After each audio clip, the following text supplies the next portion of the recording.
And I see all the creation, the beauty of the universe. You never, never fade. You never, never lie. You never, never change. You never, never fail. Hallelujah to my Jesus. Hallelujah. Hallelujah. Hallelujah. Hey. Hallelujah. Give it. Hallelujah. The highest praise. Hallelujah. Give him the highest praise. Hallelujah. Give him the highest praise.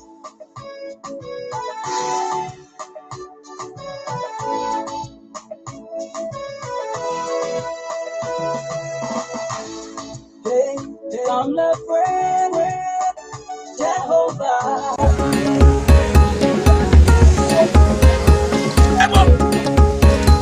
Two black room, audio.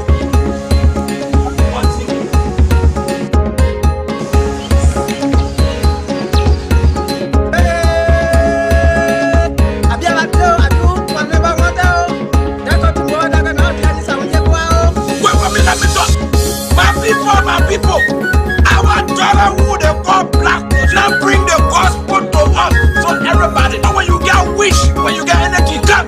So we can sing God's song together. Anybody who get with you, your wish, blessing. If I wait for me, so we can go.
when you come out and when you get so, Mama do, and when you, Robbie had to go, Keo, Vanito, Nania Money, Job, them won't carry you. Oh, not it will, not it will, not it will, not it will, it got not it possible. They don't with you, this wow.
All right, good afternoon, folks.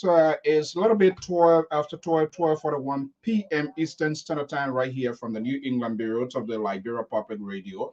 We want to do a favor to share time of what is happening to the war stage. I'm talking about United Nations here. There are a lot of war leaders there speaking on global and national issues. We are hearing that the President of the Republic of Liberia, we don't know yet. We still yet to verify this information, and we hope so that the President will be speaking virtually. But I will speak war leaders across those who are not in presence are already speaking as well. And so we thought that we share this so that you would know what is going on. Do not just confine yourself with your country. Whatever happens around the world, it does have economic and national issues on Liberia as well. So it is important that we have this sort of conversation. And hopefully, I'm interested to know what my president going to be saying, what the president will be saying. We are hearing that the president will be speaking, even though there's a delegation here to proxy the affairs of the government of the Republic of Liberia, which is quite interesting. But we are also anxious to see what our president, the president of the Republic of Liberia, will be telling the 76th General Assembly National Conference currently on the way. Let's see here, courtesy of PBS. Let's see some of the world leaders that are speaking globally. I'm Afonso Zienso, and hopefully we have the time to catch up that the president comes on before the last 2 hours we want to share with you here. And hopefully we can get your take as well. Let's watch and see. United Nations General Assembly, and to wish him every success in his mission. Chad assures him of its support throughout his mandate. That's the president of Chad, President Eric Debbie, there is speaking at the virtual of the General Assembly. So listen, this is very, very much important. These are things we need to listen to and not just to critique, and we know exactly what we are falling short as a country and as a nation. Well, listen to the president of Chad, Eric Debbie. Marked by the COVID-19 pandemic. Likewise, I would like to warmly congratulate His Excellency Mr. Antonio Guterres, Secretary General of the United Nations, on his brilliant re-election on June 18th, and thank him for his leadership. Chad reiterates its support and high appreciation to the Secretary General for the excellent work during his previous mandate and his dynamism in the face of the COVID-19 pandemic. Chad commends the quality and relevance of the important reforms that he has carried out in the pillars of peace and security, development system management, as well as the gender parity strategy within the United Nations system.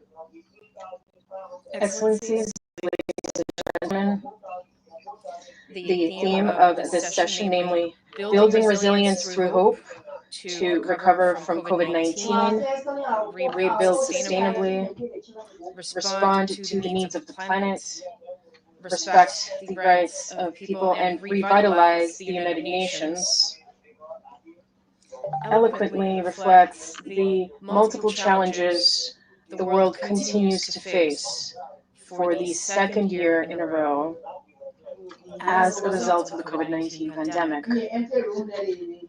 This pandemic has traumatized humanity by the magnitude of its multifaceted and multidimensional impact across the planet.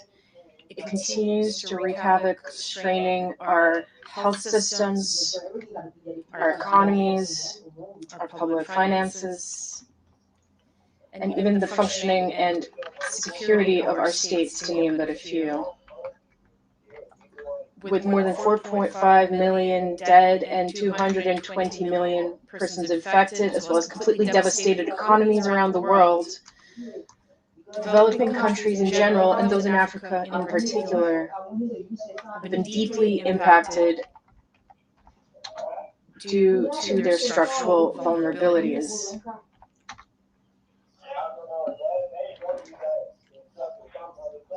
Given the persistence of the pandemic and its devastating consequences, mobilization is required in order to amplify the response to the pandemic and sustainably support recovery efforts for the post-COVID-19 period. In this regard, I note with regret that the inequality in access to vaccines remains great. Rich countries have achieved immunization coverage above 50%, while most African countries are below 2%. According to the World Health Organization, of the more than 5 billion doses administered worldwide, only 2% have gone to Africa. Nothing could justify this imbalance, given the interdependence of our world and the need to eradicate the virus from the entire planet. In that context, it is incomprehensible, in fact unacceptable, that some countries are stockpiling surplus vaccines while others are in dire need of them. The virus knows no continents nor borders, to say nothing of nationality or social status. Unvaccinated countries and regions will be a source of spread of the virus and the emergence of new variants. In this regard, we welcome the repeated calls by the Secretary General of the United Nations and the Director General of WHO to make the vaccine accessible to all. The salvation of all mankind depends on it. Excellencies, ladies and gentlemen, improving the prospects for post-COVID-19 economic recovery is closely linked to improving the health situation or the eradication of the virus and end of the pandemic. This expected economic recovery is also dependent on reducing the divide in all areas between the North and the South. Developing countries severely affected by COVID-19 are already facing various recurring obstacles, such as debt burden, difficulty in accessing resources to finance their development, unfair terms of trade with the developed world, the scarcity of foreign direct investments, the reduction in remittances from the diaspora, the collapse of the tourism sector, and so on. In addition, the least developed countries and landlocked developing countries, including Chad, are also affected by the non-fulfillment of commitments made under the 2030 Agenda and the Addis Ababa Program of Action in the area of official development assistance. Urgent appeal to all our partners in the North to honor their commitments to vulnerable countries with a view to contributing in a sustainable manner to a better post-COVID-19 economic recovery and accelerating progress towards the SDGs in accordance with the noble ambition of the United Nations to leave no one behind by the 2030 deadline. In that light, Chad reiterates the call repeatedly made by the member countries of the G5 Sahel relating to the cancellation of the debt of these countries, which have been hard hit by terrorism and climate change, in addition to COVID-19 and widespread poverty. It should be recalled that the absence of prospects for young people in the Sahel pushes them into the trap of extremist ideologies and prompts them to pursue illegal migration to Europe with all the risks that this entails. Excellencies, ladies and gentlemen,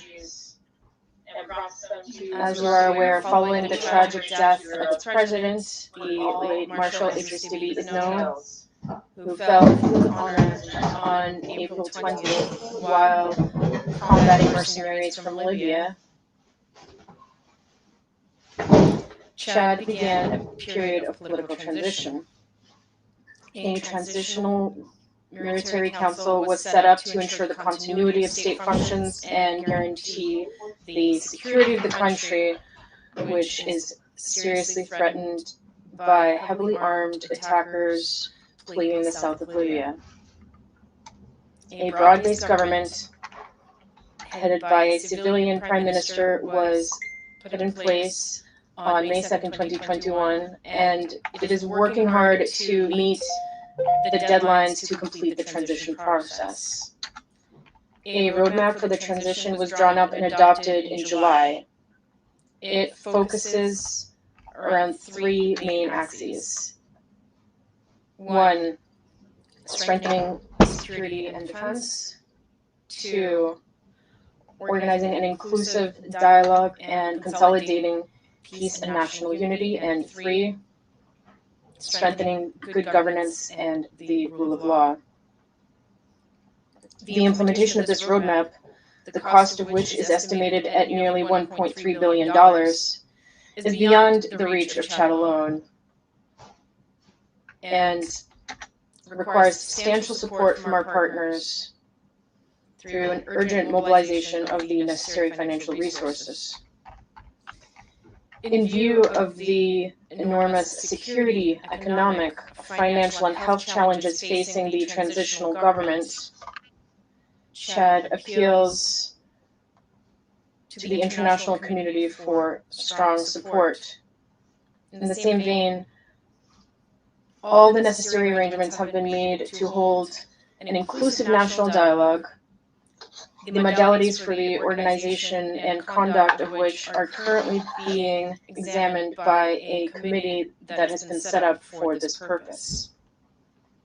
In addition, for the sake of bringing all Chadians together, including armed groups, a special technical committee was established to facilitate the participation of political military forces in the inclusive national dialogue. In addition, following the broad and intensive consultations currently in progress, the National Transitional Council, which will assume the role of a provisional parliament, will be set up. The national reconciliation process is in any case well underway and is evolving at a pace that is appreciated both by national actors as well as by most of our partners. In this regard, it is my pleasure to note the return to the fold of several of our compatriots in exile and members of certain armed groups who are responding favorably to the policy of the outstretched hand of the government. I urge all of our brothers who are still outside their country to return without fear or hesitation. They will occupy their rightful place, and their invaluable contribution to the effort of national reconciliation and the building of our country is greatly desired and awaited. We will welcome them all with open arms. With this in mind, and aware of our duty before history and for the Chadian people, I would like to reassure this august assembly that nothing will undermine our commitment and our determination to conclude the current transition process.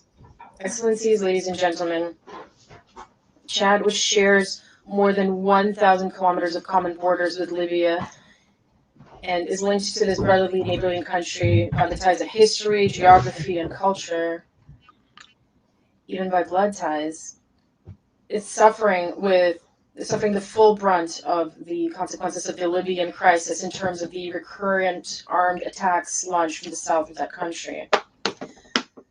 The most recent attack against Chad between April 11th and 29th, and which caused the death of our former president, the late Idriss Déby Itno, was an unfortunate illustration of this, and not to mention the chronic insecurity and instability that has extended well beyond in the Sahel since 2012.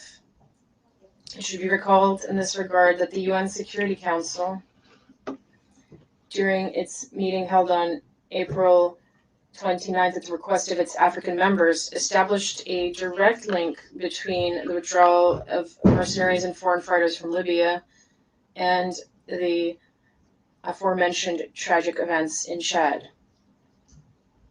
With this in mind, Chad expresses its deep concern with the strong pressure from the international community demanding an immediate departure of mercenaries, foreign fighters, and other regular armed forces from Libya. Such a departure of Chadian nationals, recruited, trained, supervised, armed, and financed for the needs of the war in Libya, will not be without consequences for the security of Chad. That is why Chad once again urges the international community, and in particular the UN Security Council, to take all necessary measures for the establishment of a supervisory mechanism for a planned and coordinated departure of these elements. Chad is in favor of a disarmament, demobilization, and reintegration process for its nationals serving in Libyan factions who renounce violence and mercenary activity to return to their country. We are counting on the leadership and the crucial role of the United Nations in leading this process and mobilizing the resources necessary to finance it. Excellencies, ladies and gentlemen, we cannot talk about the Libyan crisis without addressing the gravity of the security situation in the Sahel and its environs. It is marked by the spread of terrorism, organized crime, and illicit trafficking in arms, drugs, and human beings. The increase in terrorist attacks against the armed forces of the G5 countries and the Lake Chad Basin countries, as well as the civilian populations in Burkina Faso, Mali, and Niger, illustrate the resilience of terrorist groups and their capacity to do harm. These groups seriously threaten the very existence of our states and jeopardize their development. The sacrifices made by the G5 Sahel Force and the National Joint Task Force against Boko Haram in the Lake Chad Basin have been enormous, but the danger persists and terrorists continue to wreak havoc, plunging innocent civilian populations into desolation and despair. In the face of this threat, which transcends borders and puts a serious strain on our individual capacities to react, we must review our response approaches and pool our efforts to better adapt responses to the changing context and challenges on the ground. The G5 Sahel countries are tackling this by mobilizing their meager military material and financial resources. Likewise, the response to the terrorist threat should integrate dimensions related to economic development, climate change, youth education, and access to basic social services by our populations. From this perspective, our countries affected by the scourge of terrorism, which is considered a threat to peace and security, have the right to count on the solidarity of the international community in a spirit of complementarity. We have no choice but to act together in the face of global challenges. Chad also underscores the imperative need for greater multifaceted support, both to the aforementioned joined forces and to their individual member states. To this end, Chad once again reiterates the appeal repeatedly launched by the Conference of the Heads of State of the G5 Sahel to the UN Security Council to grant the G5 Sahel Joint Force a mandate under Chapter 7 of the United Nations Charter in order to ensure its sustainable and funding. Excellencies, ladies and gentlemen, Chad reaffirms its position of principle regarding the reform of the United Nations, in particular its Security Council. This reform, which has been called for by Africa for a number of years, simply reflects legitimate aspiration of more than 1,200,000,000 Africans. How can we ignore this persistent call from an entire continent that has been unjustly excluded from a body which claims to be representative of all humanity and justice and equity of all nations, which are dear founding values of the United Nations? And Chad reiterates its commitment to the African Common Position as expressed in the Eswatini Consensus and the Sirte Declaration. Excellencies, ladies and gentlemen, in conclusion, I would like to express to His Excellency Antonio Guterres, Secretary General of the United Nations, to his organization and to all its member states, as well as to the regional organizations present in this room, our sincere gratitude and our deep recognition for the solidarity and moral support shown towards Chad following the tragic and sudden passing of the former president, the late Idriss Déby Itno. And finally, in the name of the founding principles of the United Nations and in that of friendship between the peoples, Chad reiterates its call to lift the embargo unjustly imposed on Cuba, which is seriously harming this country. With that, I wish us every success in our work, and I thank you for your kind attention.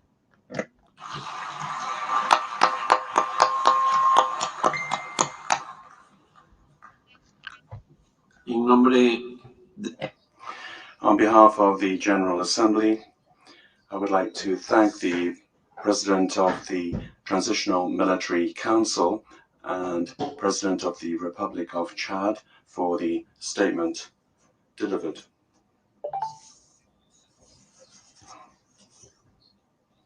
And also for the introduction made by my sister, the permanent representative of Chad. Thank you very much.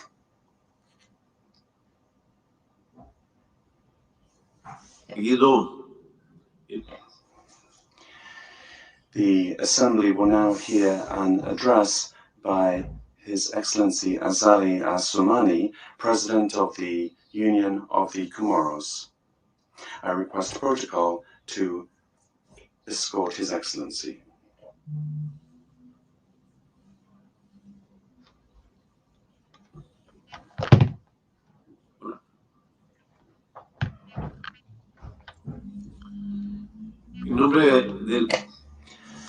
On behalf of the General Assembly,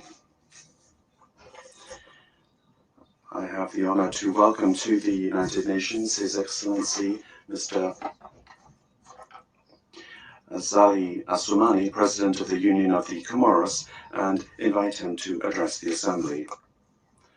Mr. President, you have the floor. Your Excellency, President of the General Assembly, Your Excellency, Secretary General of the United Nations, Majesties, Highnesses, Excellencies, distinguished representatives of countries and institutions, Assalamu alaikum. I would like first of all to express to the US authorities my warm and sincere thanks for the warm welcome that they have given us. And this happens every time we come to this beautiful city of New York to take part in this great annual gathering. And I would like to express our sincere sympathy to the American people who are remembering in this month of September 2021, the 20th commemoration of the cowardly attacks of September 2001. And I associate myself to the tribute paid to the victims of these barbaric acts.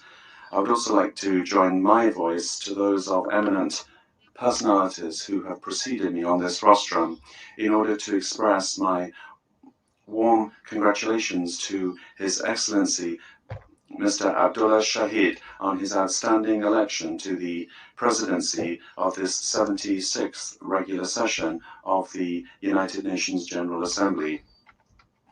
My delegation and myself are convinced that your human and professional qualities will ensure the success of the current session. Allow me also to take this opportunity to pay due tribute to your predecessor, His Excellency Mr. Volkan Bozkır, for the effectiveness in his leading of the 75th session and how he so aptly fulfilled his mission. And on behalf of my country and my delegation, I would like to express my sincere congratulations to His Excellency Mr. Antonio Guterres, Secretary General of the United Nations, congratulate him on his remarkable re-election for a new mandate. And I would also like to express to him our appreciation and recognition of his ongoing investment, as well as that of his entire team, to serve the United Nations, an organization which is facing challenges which make its action ever more difficult, but still indispensable. Excellencies, ladies and gentlemen, delegates, this 76th session of the General Assembly is being held at a particularly crucial time in the history of the world and our organization. It is being held at a time when the family of nations are deploying their best efforts to manage and overcome the COVID-19 pandemic and its variants, which for almost 2 years now have brought the people of the world to their knees. On behalf of my delegation, I would like to welcome the waves of beneficial solidarity which have made it possible to avoid the worst. Indeed, after the shock of the initial days and weeks, human solidarity established and laid the foundation for a fight which gradually has enabled us to regain the upper hand over events. In this regard, the Union of the Comoros welcomes the effective work of men and women, scholars, researchers, experts, and the laboratories for their investment in the research and production of vaccines against this virus, and which finally have managed to give the world hope. Of course, we cannot forget here the sacrifices made by these thousands of men and women, healthcare workers of all categories, who, on the front lines of this battle and at the risk of their own lives, have in each of our countries been able to find the courage and the strength to brave the storm posed by this lethal enemy. To all of you, to each and every one of them, bravo, and a huge thanks. Mr. President, honourable delegates, the COVID-19 pandemic has devastated the economies of the world and upended the balance created centuries ago by states, nations, and peoples. And it has forced us to live in a different way. We have been living since November 29, the date when it first made its appearance in the world, through an unprecedented crisis, a real world war. The pandemic has slowed down our lives. It has further deepened the gap between rich and poor. It has accelerated inequality, and it has disturbed the equilibrium of our national economies. No country has been spared of this. The pandemic has also revealed the sheer scale of the technological divide existing between countries and has shown us the importance of the new information and communication technologies and the need to act urgently to reduce this divide. Also, the inequalities observed in access to vaccines underscore the need to act in order to firmly anchor the spirit of solidarity, and it recalls to us the overriding role of multilateralism. And that is why, altogether, with stronger solidarity, which really has its place at the heart of multilateralism, it is in that spirit that we must act to rebuild the world and save the nations and peoples. It is by including the magnitude of this reality that we will succeed in the work of this 76th session of the General Assembly of the United Nations and those of other major international gatherings, particularly the upcoming World Food Summit, COP26, and the 5th United Nations Conference on the Least Developed Countries. The subject of our meeting touches on the reform of our organization, which represents the best that we have to offer to the world in our ongoing quest for lasting peace and security. This meeting offers us as well an opportunity to evaluate the performance of our organization with a view to guaranteeing a better representation of developing countries and particularly of those of the African continent, which, let's be reminded, include both areas of dynamic economic growth, but also of conflicts, sometimes bloody conflicts, which delay development and the well-being of our peoples. The community of nations that we represent has the duty to address these problems, because if they're not resolved, they will mean that our organization loses its credibility, particularly in matters related to the sovereignty and territorial integrity of states. And I reiterate here on behalf of my government and the Comoran people the overriding need for a rapid, just and fair solution to the issue of Palestine, a solution that will establish the right of the Palestinian people to have a sovereign state with East Jerusalem as its capital, living in harmony and in complete security and harmony with the State of Israel. And I understand the position of some brotherly nations in the Arab world who have renewed their relations with the State of Israel. It is up to the State of Israel to understand the import of these bold initiatives and to take account of them in everyone's interest. Moreover, and with a view to a lasting solution for the Moroccan Sahara, which is of great concern to my government, I would like to express here my encouragement for the efforts undertaken by the Kingdom of Morocco, and we hope that they will lead to a solution which will make it possible for this brotherly nation to recover its autonomy and territorial integrity over this Moroccan province. The government welcomes any initiative which will contribute to ensuring peace in the region and strongly encourages dialogue between the two brotherly nations, namely the Kingdom of Morocco and the People's Democratic Republic of Algeria. And along the same lines with regard to sovereignty, the Union of the Comoros repeats its position for the need for the People's Republic of China to recover control over the Chinese province of Taiwan. With regard to the territorial dispute between France and the Comoros relating to the Comorian island of Mayotte, in recent years we have seen a willingness on the part of both parties, the Comoros and France, to build on what has been achieved in our common history, whilst maintaining a frank and constructive dialogue with a view to arriving peacefully at a lasting and respectful solution, one that respects international law and which is in the interests of both parties. The areas of tension which endanger peace in various parts of the world have become fertile ground for the outbreak of international terrorism, in the Sahel, for example, and more recently in southern Africa and in the Indian Ocean area. We must not remain indifferent to these situations. The situation in Afghanistan is also of concern, and I would like to express the support of my country to the Afghan people in this crucial phase of their history. The recent unconstitutional changes that have taken place in a number of countries in Africa and throughout the world recall to us the overall necessity of thinking about innovative and lasting solutions which look beyond short-term geopolitical stakes. In order to build peace, security, and stability in the world, we therefore need to have a strong consensus, and stress should be placed at all times on preventing conflicts, whilst at the same time supporting efforts to resolve crises as they emerge.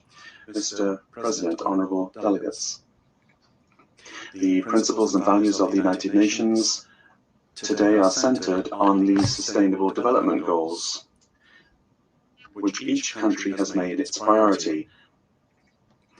They are an ideal platform for establishing our collective commitment and on which we can rely as we carry out our action in favour of development.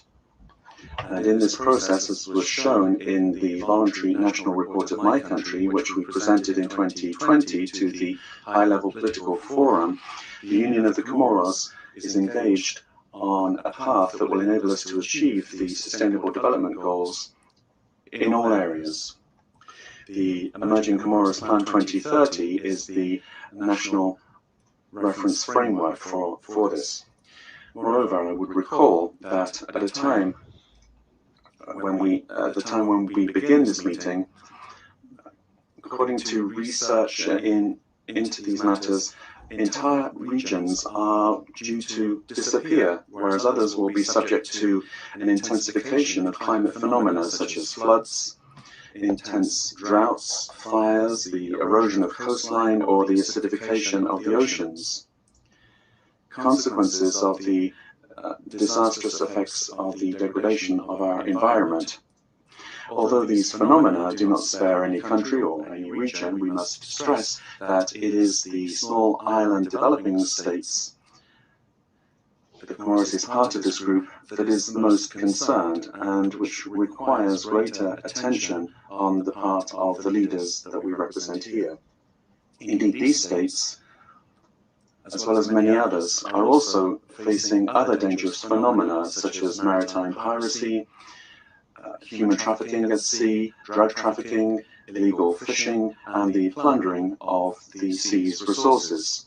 My government joins all national and global initiatives to fight these barbaric acts mercilessly because they are a major threat to the security of our respective populations. And this is why I plan to reorient the strategy of our diplomacy in order to include the dimension of security in our geostrategic actions, particularly in the Mozambique Channel area and the southwest region of the Indian Ocean. This new vision requires the support of neighbouring countries and our partners in development, and it has become the basis for any thinking about the future in this part of the world, so that there can be a sustainable and blue managed economy. This represents immense and vital potential. Nationally, I'm convinced of the need for political stability. This is the guarantee for socio-economic development. And my government works tirelessly towards this goal. Political stability, national cohesion are something very cherished by my country because they govern all initiatives. Our salvation resides in a peaceful society that is held together and is inclusive of all the layers that make up that society. False information on social media and sometimes through reliable and unofficial channels only have the objective of harming the peaceful climate in our islands and undermine efforts to see the birth of the Union of the Comoros. But it is with national cohesion in mind that halfway through my mandate I have decided to engage a national political dialogue which I hope will contribute to bringing together in a greater way the men and women of the Comoros Islands around essential goals, namely peace, security, and national unity, which will make it possible to build on our efforts with a view to the socio-economic development of our country. And here I would like to thank the mission of South Africa, led by the Peace and Security Commissioner, who has just ended his stay in the Union of the Comoros a week ago and was able to meet with all stakeholders in this dialogue, listen to everybody, understand and appreciate respective positions, and produce recommendations. Now it's up to all partners involved in this dialogue to move forwards. And I am aware that our country needs all forces available in society to build on what we have achieved over the last 20 years in the area of human rights, democratic changes of government, and to progress with our development. Also, Comorians must be able to trust justice, because that is what guarantees their rights and their protection. The judicial services must be what defends the weakest and protect them with regard to their rights in the face of rising violence, particularly against women, children, and all vulnerable parts of society. These acts must be severely repressed. And that is why my government has established the Superior Magistrate Council, made up of judges with a lot of experience in this area, and they have adopted a revision of the penal code to include provisions aimed at improving and giving the country an adequate political and legal framework. Mr. President, on the social front, as everywhere else, COVID-19 has obliged us to give it priority. The Comoros has seen 2 waves, and the second showed itself to be more virulent. Nevertheless, the situation was managed. We avoided the worst, thanks to the measures taken by the authorities and supported in this by all of our partners, bi and multilateral partners, communities and civil society, and we'd like to thank all of them here from the bottom of our hearts. We have to say today that the Comoros is now in the green category, and that is because we have observed vigilance, particularly being an insular country, in order to avoid a new spread of this disease. To date, the second step of vaccination is terminated, and the third cohort of vaccination will soon begin, which will make it possible to achieve our goal of 80% of the target population vaccinated by the end of 2022. And considerable efforts are also being deployed by my government to assist the population on a daily basis, particularly to shelter them from the world food crisis, which we have seen as one of the consequences of the health situation brought about by COVID-19. Mr. President, the action of all partners to development of the Comoros is to be welcomed. With the United Nations system, the new framework plan for sustainable development that has just been signed for the next 5 years fully incorporates the priorities in the emerging Comoros plan. All efforts combined together, and with our bi and multilateral partners, we must converge towards a major goal, which is the emergence of the country between now and 2030. In this regard, I would like to recall here the organization of the Conference of Partners in Development of the Comoros in December 2019, which saw the participation of hundreds of bi and multilateral partners and the private sector.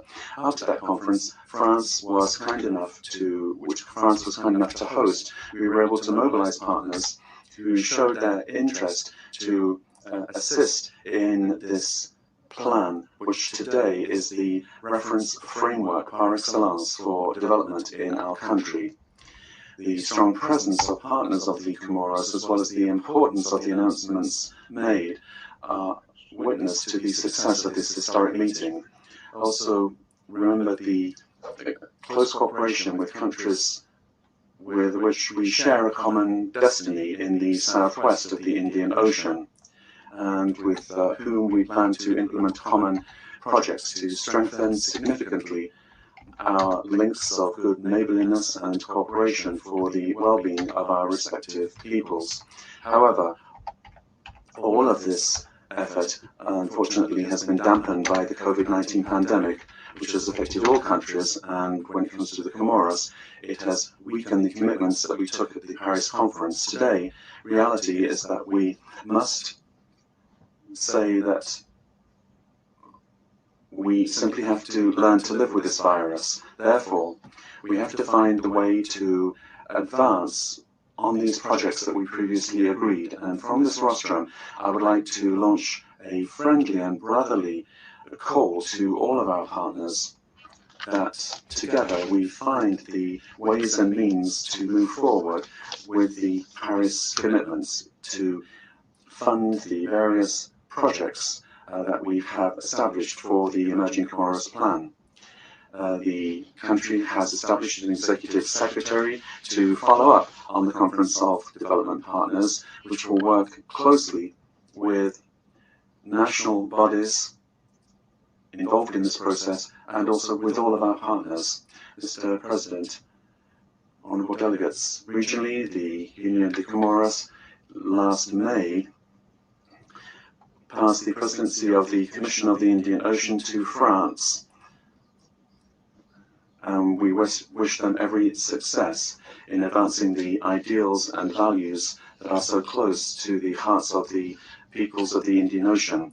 With regard to our presidency, it was a success, and it progressed the organization, the sub-regional organization, bringing about a reform that made the organization more effective, more modern, and more able to respond to the expectations of our respective peoples. Following an initiative that we took in Moroni, the Comorian presidency also helped to successfully manage the COVID-19 pandemic in the member countries by establishing a regional plan for a blue economy and a strategy for relaunching regional economies. The Comoros participates also in regional efforts aimed at ensuring security in the East African area. Support is also given to the sisterly Republic of Mozambique in their fight against terrorism, a scourge which unfortunately spares no country. The regional and international solidarity must be the order of the day in order to fight mercilessly against this scourge and ensure our regional security. Also, the Union of the Comoros is very honored to hold the Vice Presidency of the African Union, and we have committed ourselves to play an effective role to promote the noble values that are defended by this continental organization linked to peace, stability, and the respect for human rights, and the implementation of Agenda 2063 in all its aspects. The Comorian Vice Presidency of the African Union works closely with the Bureau of the organization, particularly in the search for peaceful solutions to the various differences that exist between the Arab Republic of Egypt, the Republic of Sudan, and the Republic of Ethiopia. Excellencies, ladies and gentlemen, we come here every year to the United Nations. This proves the interest that we attach to multilateralism and our conviction with regard to the major role played by this organization to make the world more humane. And in this regard, I would like to laud the speech delivered by His Excellency Joe Biden, President of the United States of America, for his commitment to multilateralism. Our presence here this year in the General Assembly translates, I think, a common determination, strong and unfailing, to work for the good of our respective peoples. We are here to say yes to all who will contribute to a better balance in the world and say no to those who would be against this. And particularly, we are here to say no to COVID-19. I thank you.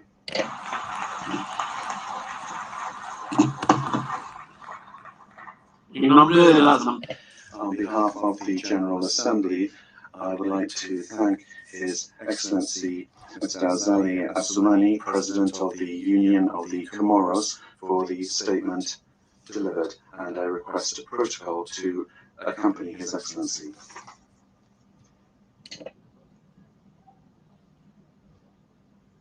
De seguido, I'm happy to give the floor to the distinguished representative of Gabon to introduce an address by the head of state.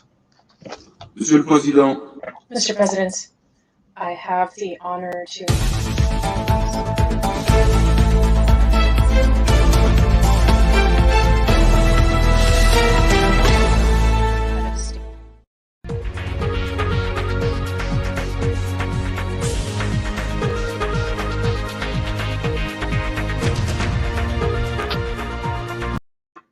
All right, let's see here. You are watching live images. The United Nations headquarters, the 76th General Assembly, they're taking place. The special representative of the President of Gabon is expected to speak. What we are hearing now, next will be potentially the President of Tanzania, Suluhunin Hassan. And that will be followed by the president, if the schedule remains constant, the president of the Republic of Liberia. For what we know, will be a pre-recorded speech, but let's wait and see.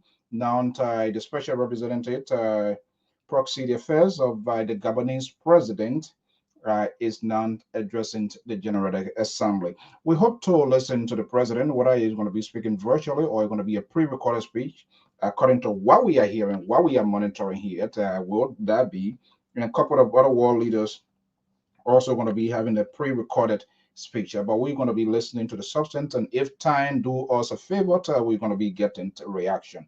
But this is quite fascinating. It is interesting. We need to monitor what is happening. Tamafonso's here, and so right here, keeping track of what is happening on the world.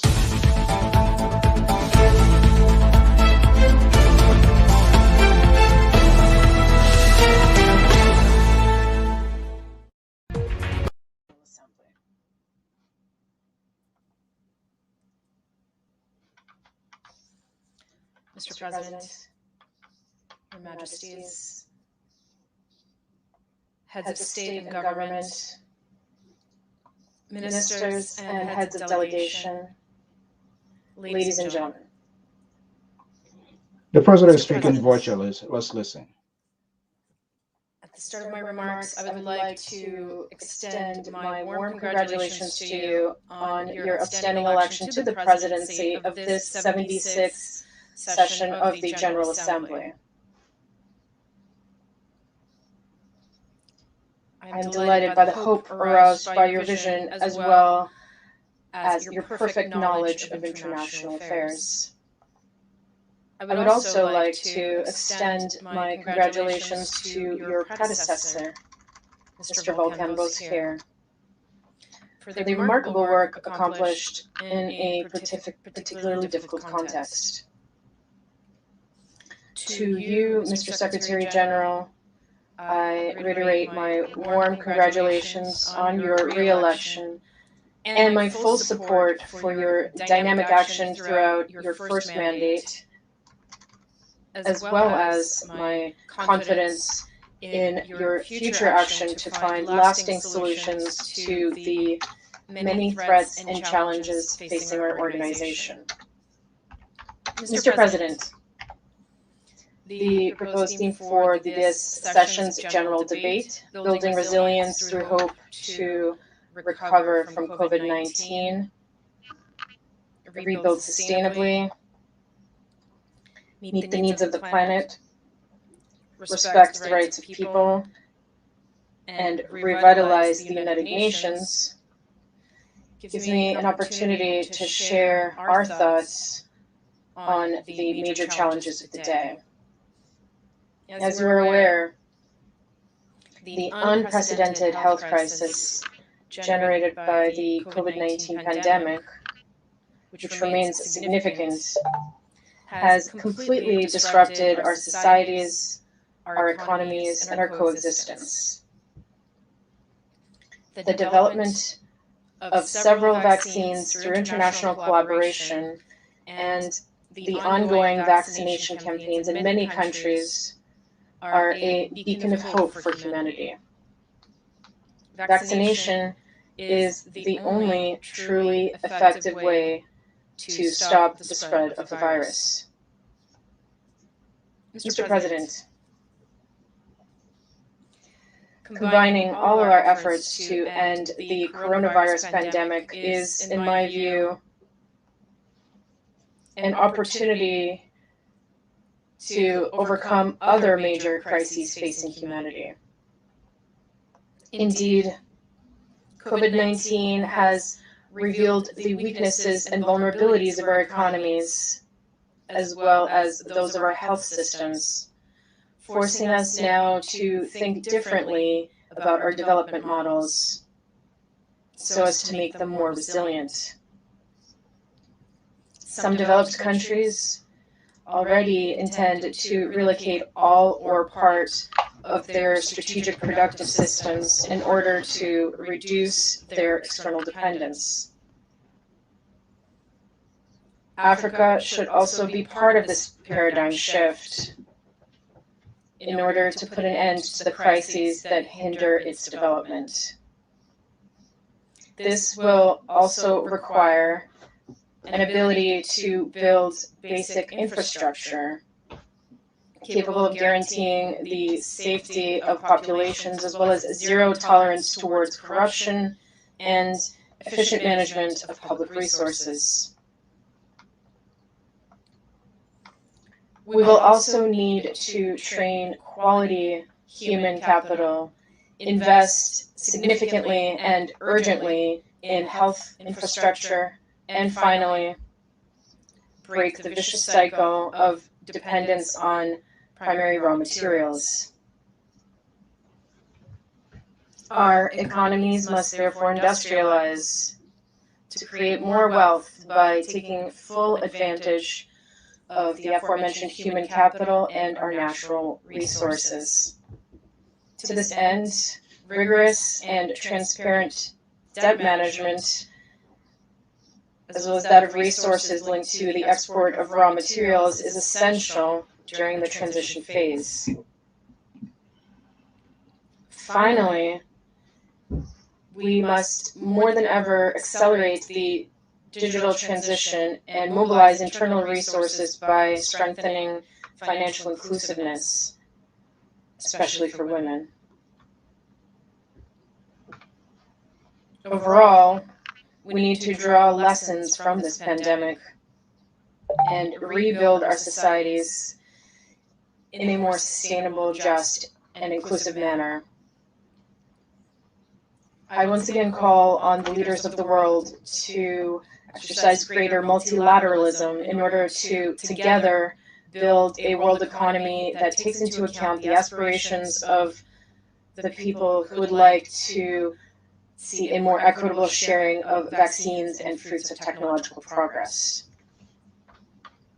In this pivotal phase and this juncture, it is fundamental that we meet the just imperatives of our universal conscience, including an equitable distribution of technological gains. Otherwise, we risk seeing the cementing of an international order that is a source of human fragility, mistrust between nations, and global insecurity. Mr. President, another issue that calls for solidarity, and one that must be addressed as a priority, is the climate security of our planet. The 26th Conference of the State Parties to the United Nations Framework Convention on Climate Change, to be held in Glasgow, Scotland this November, should therefore be an unprecedented moment of action. To recall, its objective is to have greenhouse gas emissions and preserve biodiversity while promoting investments in green infrastructure in developing countries in order to stimulate and decarbonize their economies. Indeed, the impacts of climate change including rising sea levels, earthquakes, recurrent forest fires, and others, put our societies and communities under great pressure and compel us to act urgently and collectively. These phenomena interplay with the socioeconomic and political issues in our countries, highlighting risks such as political and economic instability, food insecurity, and large-scale migration, among others. States and communities must now adapt in order to face the challenges of climate change. In addition, without prejudice to mitigation, the international political agenda requires a significant increase in resources dedicated to adaptation to climate change. I remain convinced that no single government can tackle adapting to climate change on its own.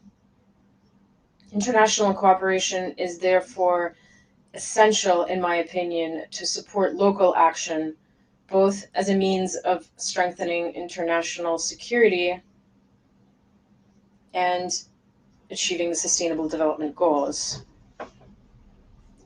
Mr. President, the link between climate change and insecurity thus appears to be fairly obvious as far as I'm concerned.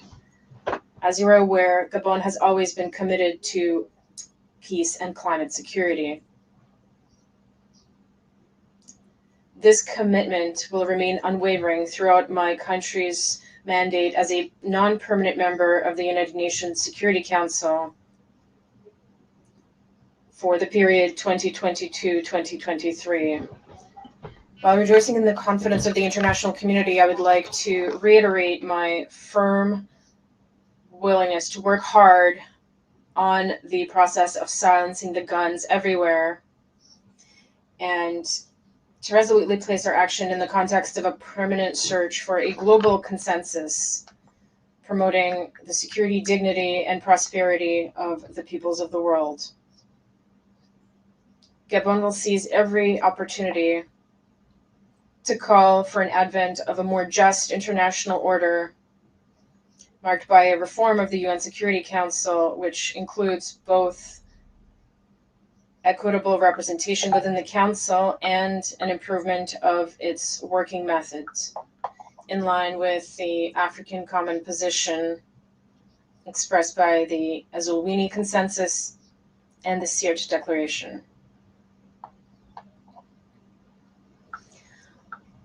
Along with greater international solidarity and the expected reform of the Security Council, the revitalization of the work of the General Assembly and of ECOSOC must also be carried out in order to breathe new momentum into our organization. These reforms are essential as they are able to significantly impact the achievement of several Sustainable Development Goals by 2030, including responding to the legitimate aspirations of the African peoples contained in Agenda 2063. Mr. President, the hope of sustainably rebuilding our governance models and meeting the needs of the planet requires respecting and fulfilling the commitments made. I refer in particular to the transfer of clean technologies and improving access to renewable energies in order to speed up transition to a low-carbon industry that respects the environment.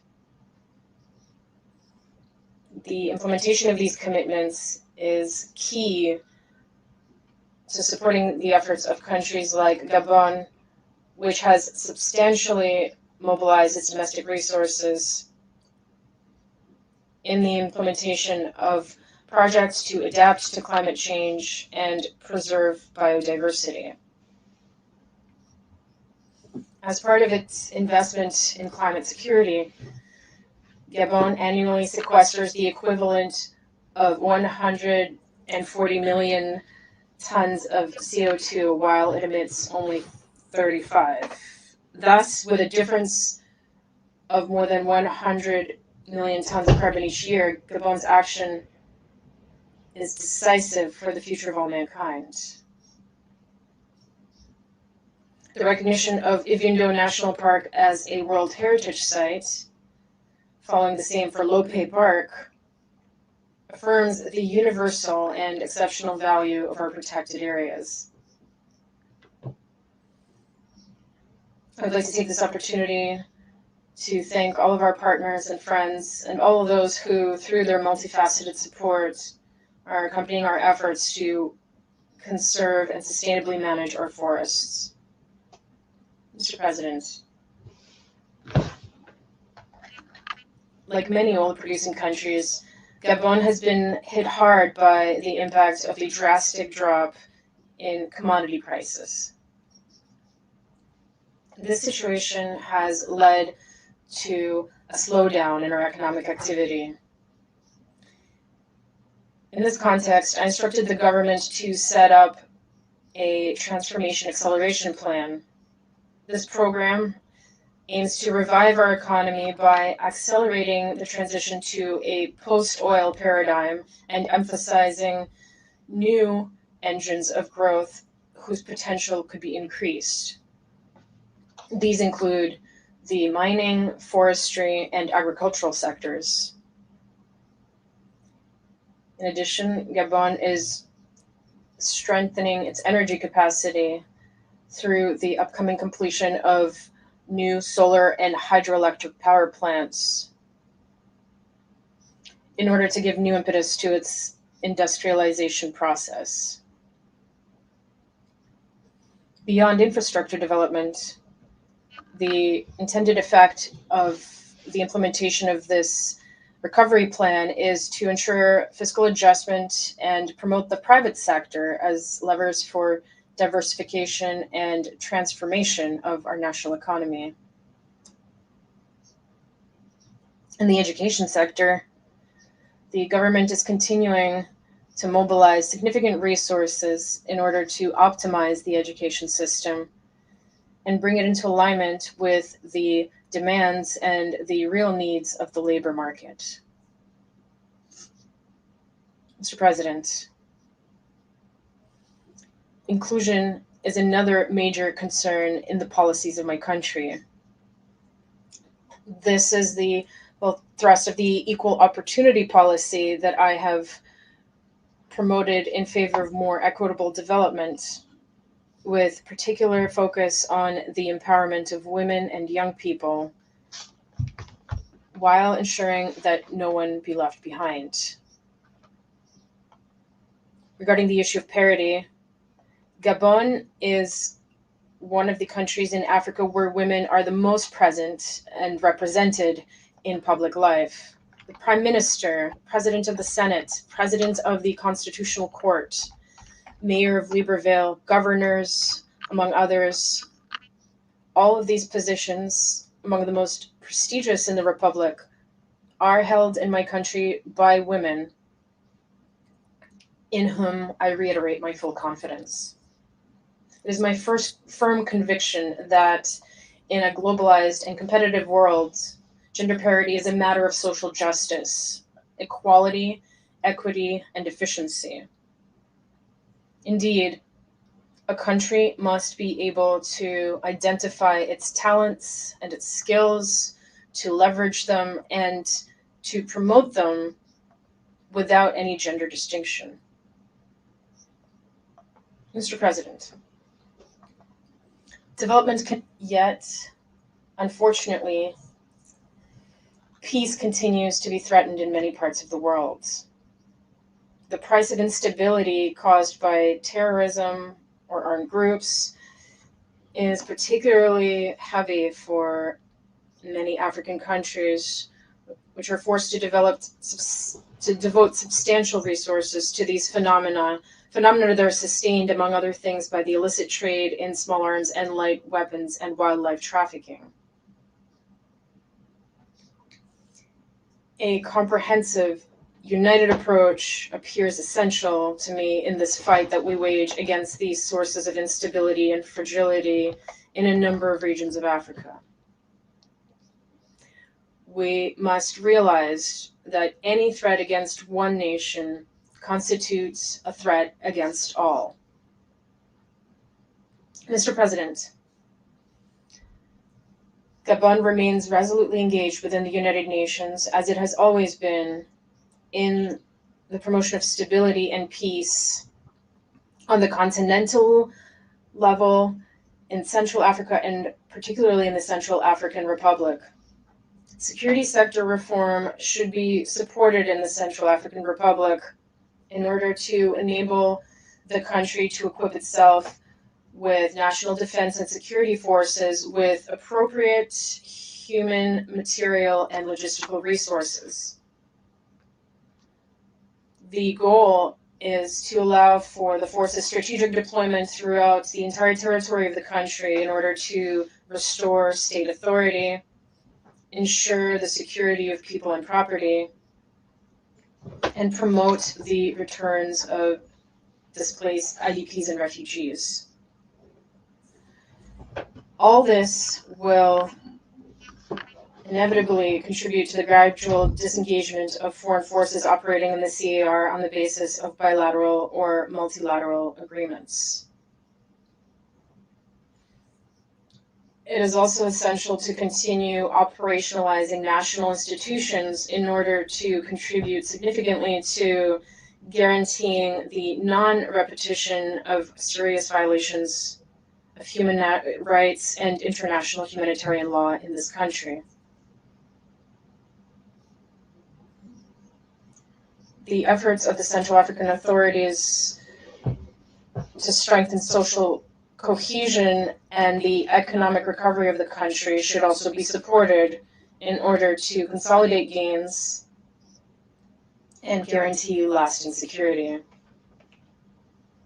To this end, we call on the international community and donors to maintain providing adequate financial support in order to ensure stability and restore hope to the Central African people.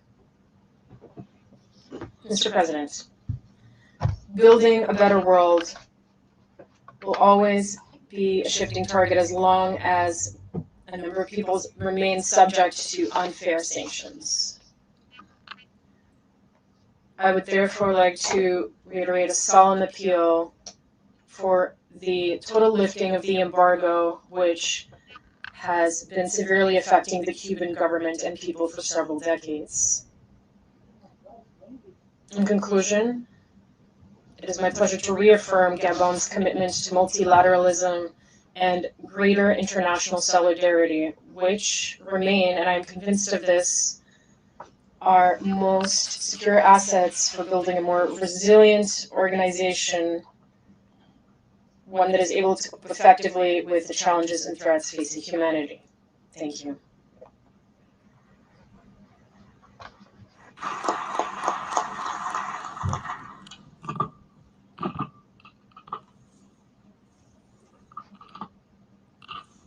On behalf of the General Assembly, I wish to thank the President of the Gabonese Republic for the statement just made.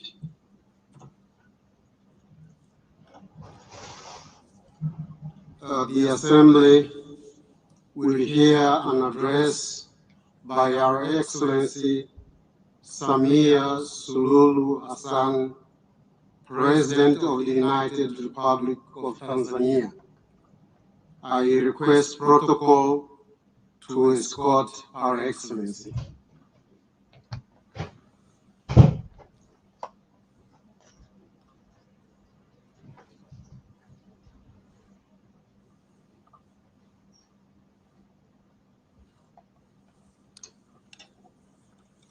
On behalf of the General Assembly, I have the honor to welcome to the United Nations Our Excellency Samia Suluhu Hassan, President of the United Republic of Tanzania, and to invite her to address the Assembly.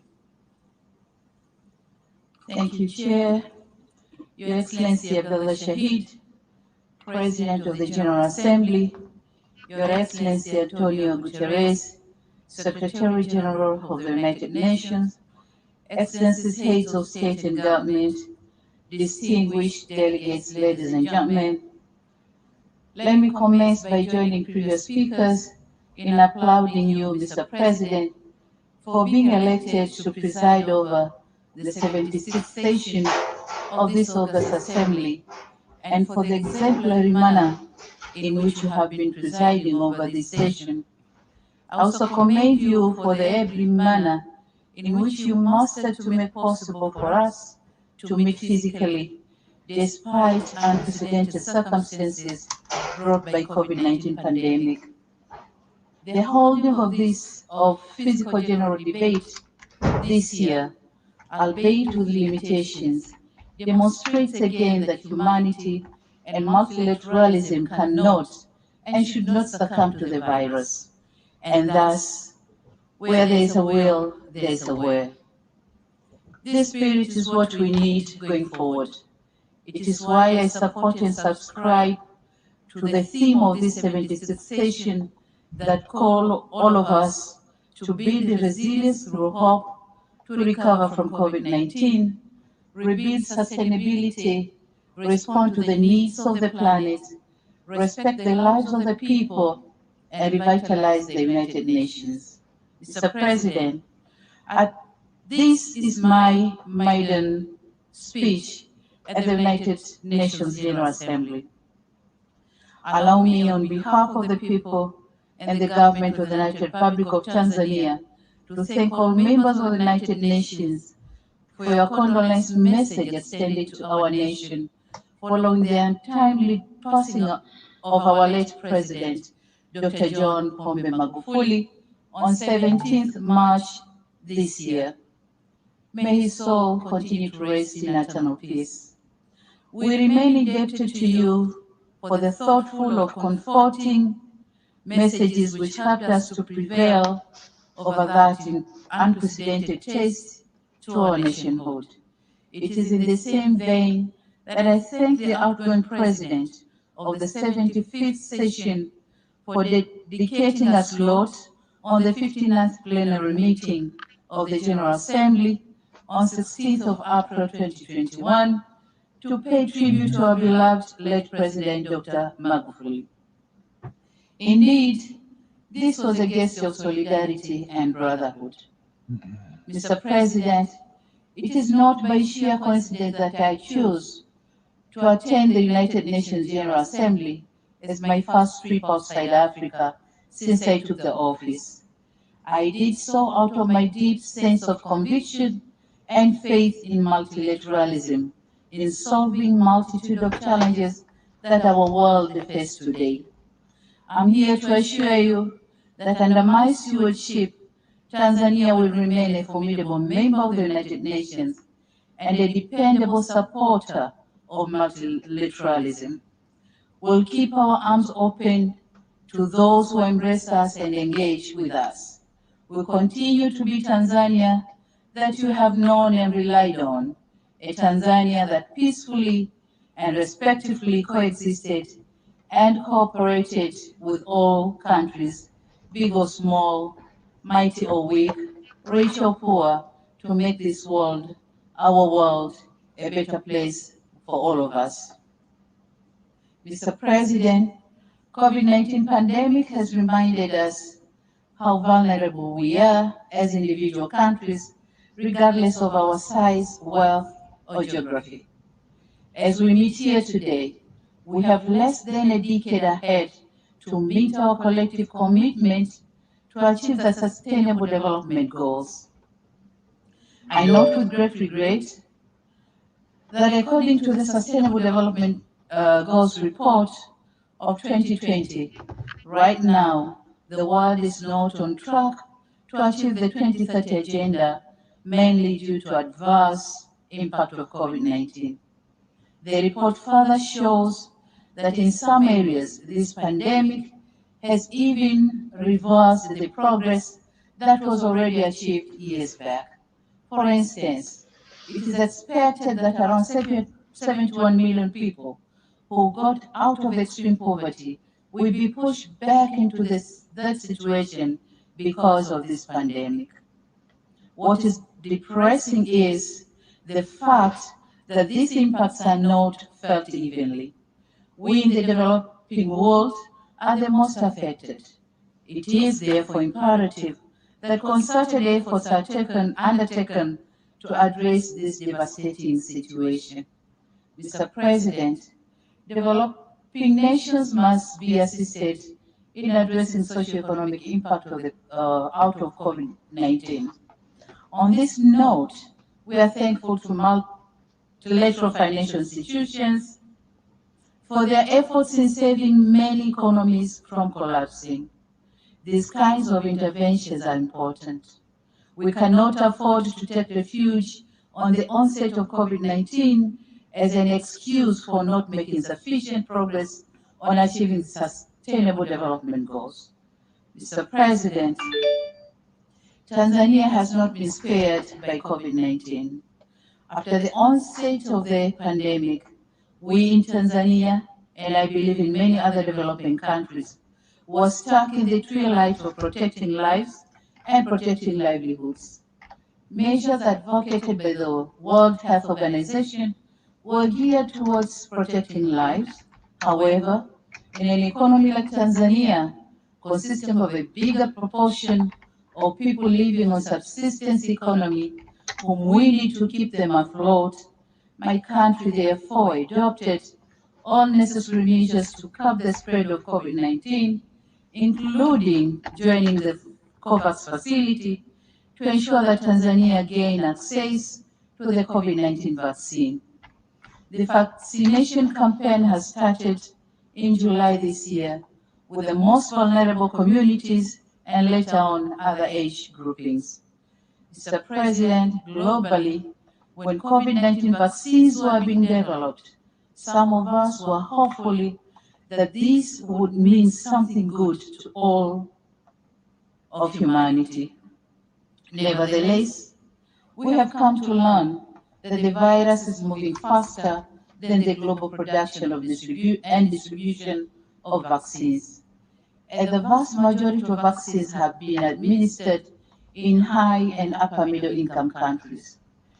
With the current pace, it is less likely that we'll meet the WHO threshold of vaccinating at least 40% of people in every country by end of 2021 and at least 70% by the first half of 2022. The level of vaccine inequity that we see is appalling. It is truly disheartening to see that whilst most of our countries have inoculated less than 2% of our populace and thus seek more vaccines for our people, other countries are about to roll out the third dose, calling it booster vaccine. We tend to forget that nobody is safe until everyone is safe. It is indispensable that countries with surplus COVID vaccine doses share them with other countries. On another note, it is our humble request that the patent rights on COVID-19 vaccines should be waived for developing countries so that they can afford to produce the vaccines. This is not only a necessary move to end this pandemic, but also the right thing to do in order to save humanity. Mr. President, on economic fronts, the United Republic of Tanzania, like other countries, has not been spared by the effects of the COVID-19. Before the pandemic, our economy was growing at the steady rate of 6.9% compared to the current growth rate estimated at 5.4%.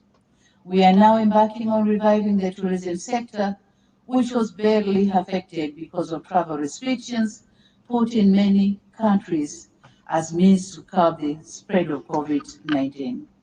while slowly trying to revive most economic activities suffocated by the pandemic, the government continues to work hard to improve the business environment and attract more investment.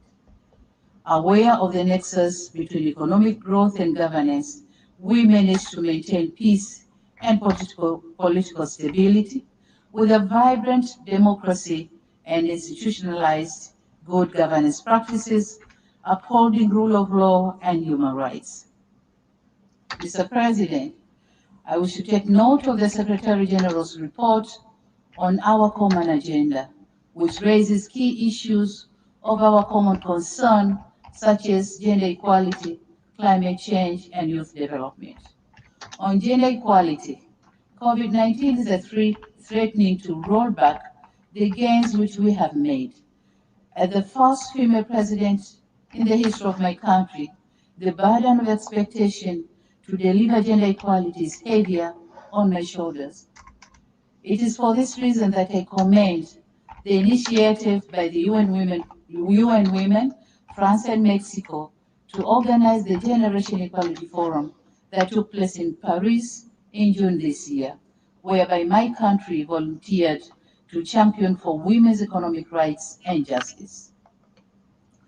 Aware that being passionate about gender equality is not sufficient, my government is reviewing policy and legal frameworks in order to come up with actionable and measurable plans to ensure economic empowerment of women, but also other aspects pertaining to gender equality and gender parity.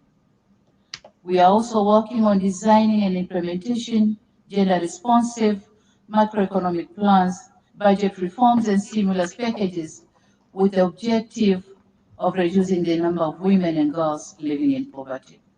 Mr. President, the challenges of climate change are really affecting livelihoods, peace and security, and forceful displacement of our people. Tanzania government spends 2 to 3% of GDP to mitigate and build resilience of communities.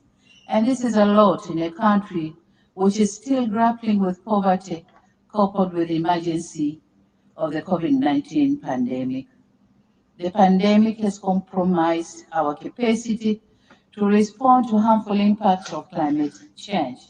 Therefore, our actions today determine the future of our planet in terms of climate change.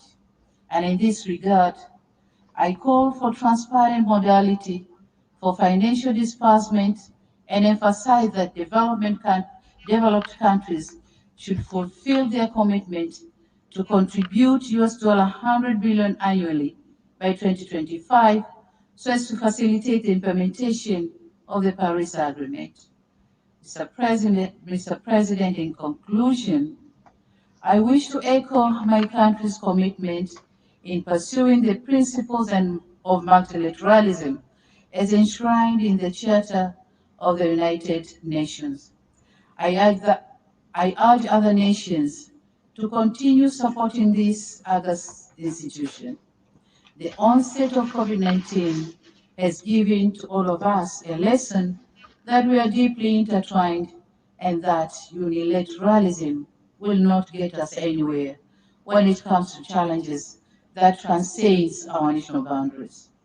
A wise person once said, and I quote, "Alone, one will go faster, but together we'll go far. Multilateralism must always prevail." Mr. Chairman, I thank you, and I thank you all for your kind attention.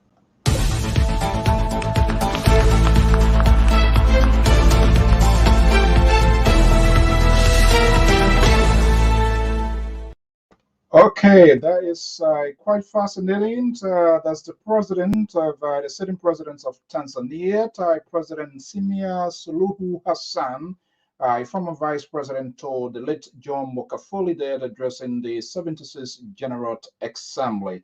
From what we see here from the calendar event, the president of the Republic of Liberia, Excellency Dr. George Weah, will be the next speaker to monitoring to see what is happening, and hopefully we're going to be getting your reaction.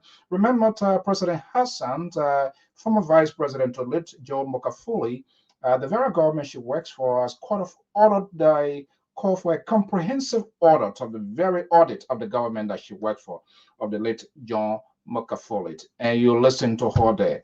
It's very much important. Let's see what is happening globally, because this thing does have an impact on the entire war as a whole. So it is quite fascinating. So let's go back, courtesy of PBS here, bring you live relaying here to what is happening, because we are interested. Let's see, we can get the next speaker going to be, and we're going to be having that. On behalf of the General Assembly, I wish to thank the President of the United Republic of Tanzania for the statement just made, and I request protocol to escort Our Excellency. All right, there you have it. So the President of Tanzania will be leaving. Let's see if protocols is in order here. The next speaker should be His Excellency the President of the Republic of Liberia. Let's see what I now give the floor to the distinguished representative of Liberia. There you go. Introduce an address by the head of state. There you go. Let's see here. Mr. President, Excellencies, distinguished delegates, it is my distinct honor and pleasure to introduce the pre-recorded statement of His Excellency. So we are quite correct. Dr. Pre-recorded George statement. WEAH, President of the Republic of Liberia. I thank you.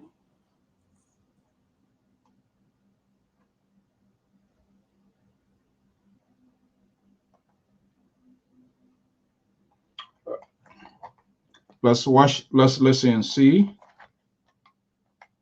Let's listen and see.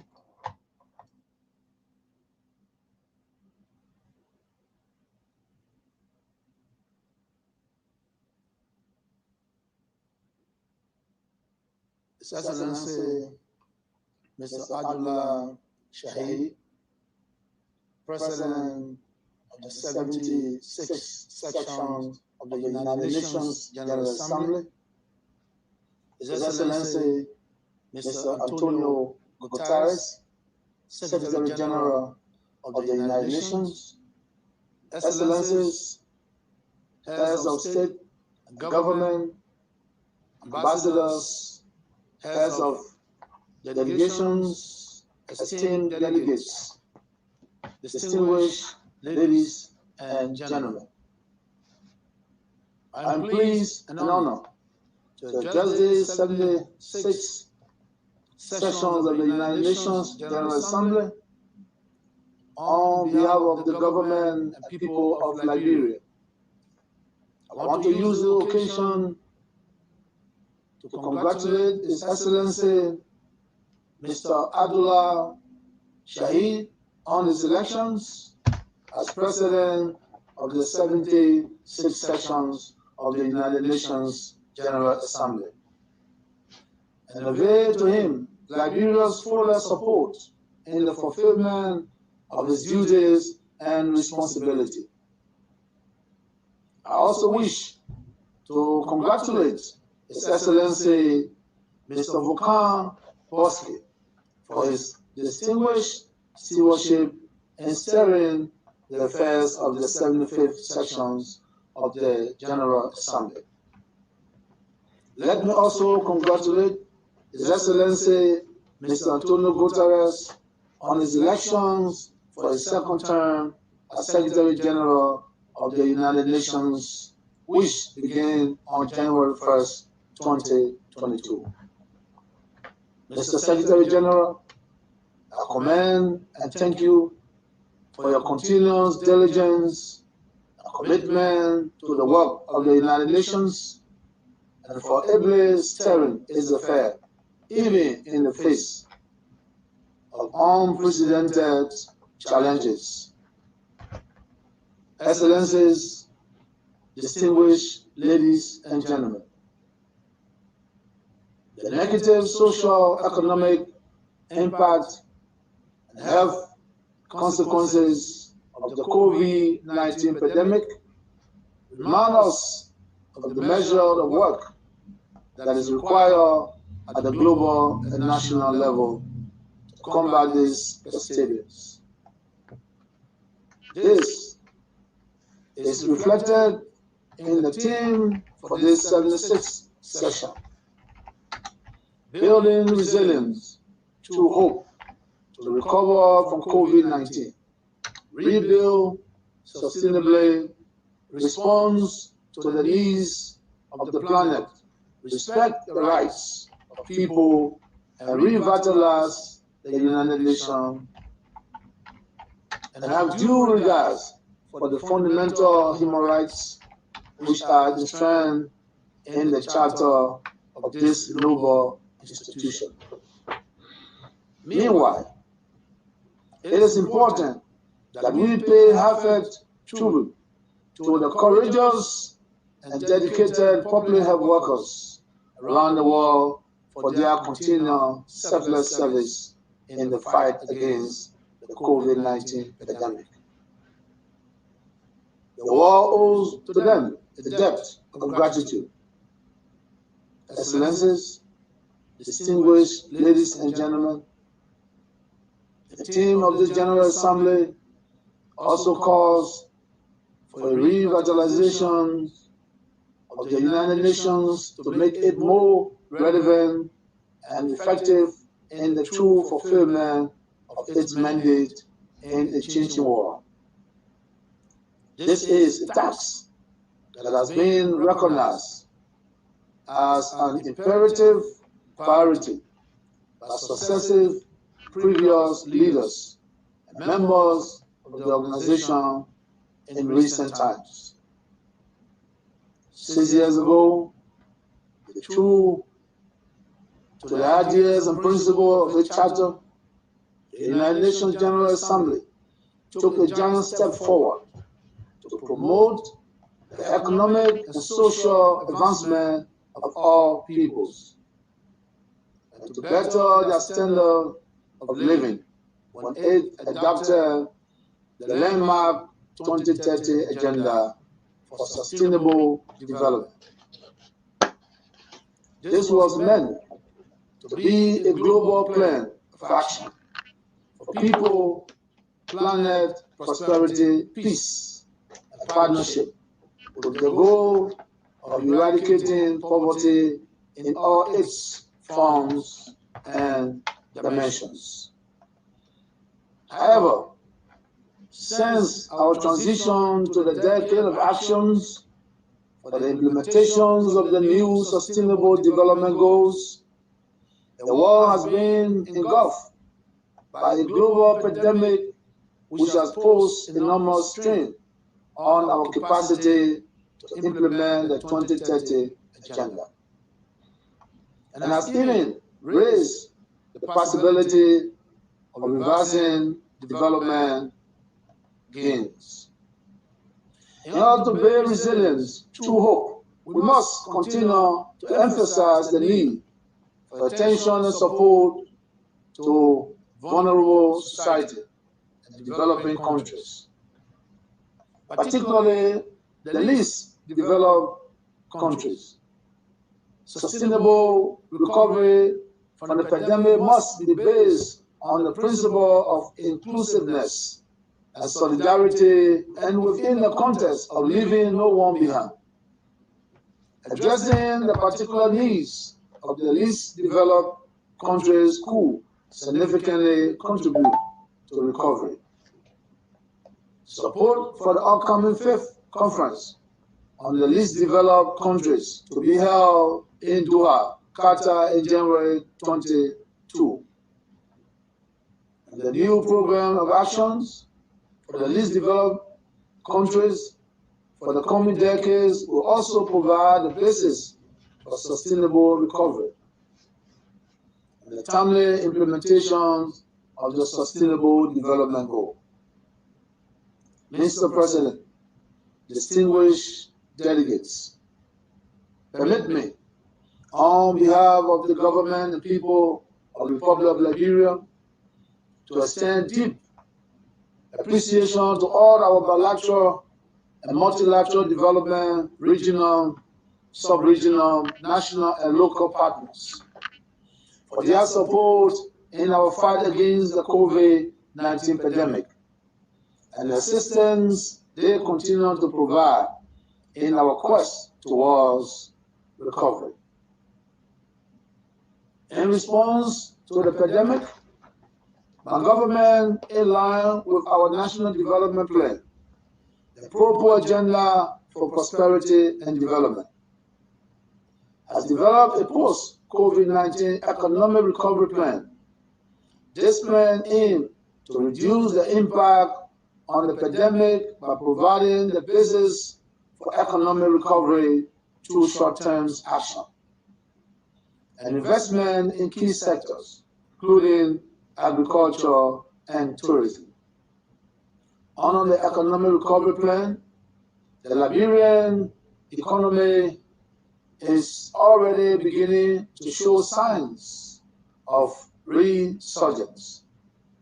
And in spite of the negative impact of the coronavirus, projection for GDP growth is now positive and is expected to reach 4% in the coming year. Through the implementations of difficult macroeconomic reforms, my government has been able to obtain a substantial increase in domestic revenue generation for the first time in more than a decade. And we are committed to broader economic and investment climate reforms.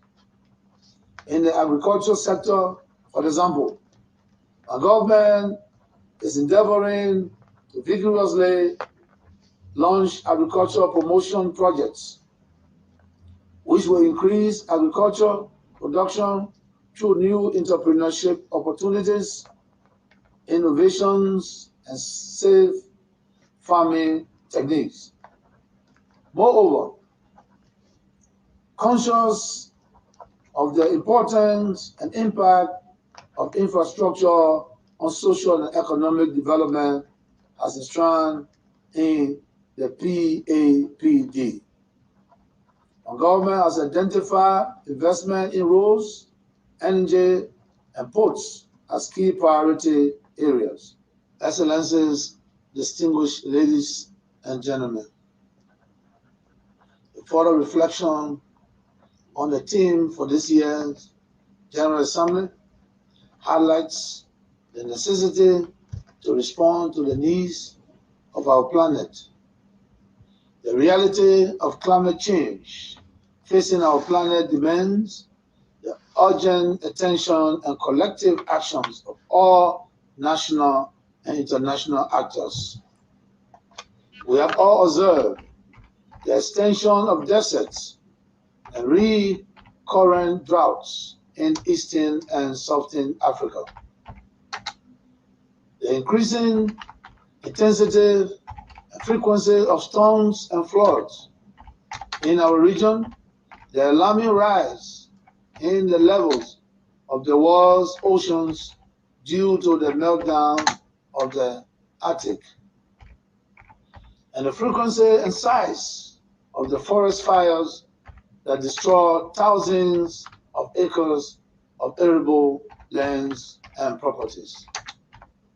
These conditions threaten our survival as inhabitants of this precious earth.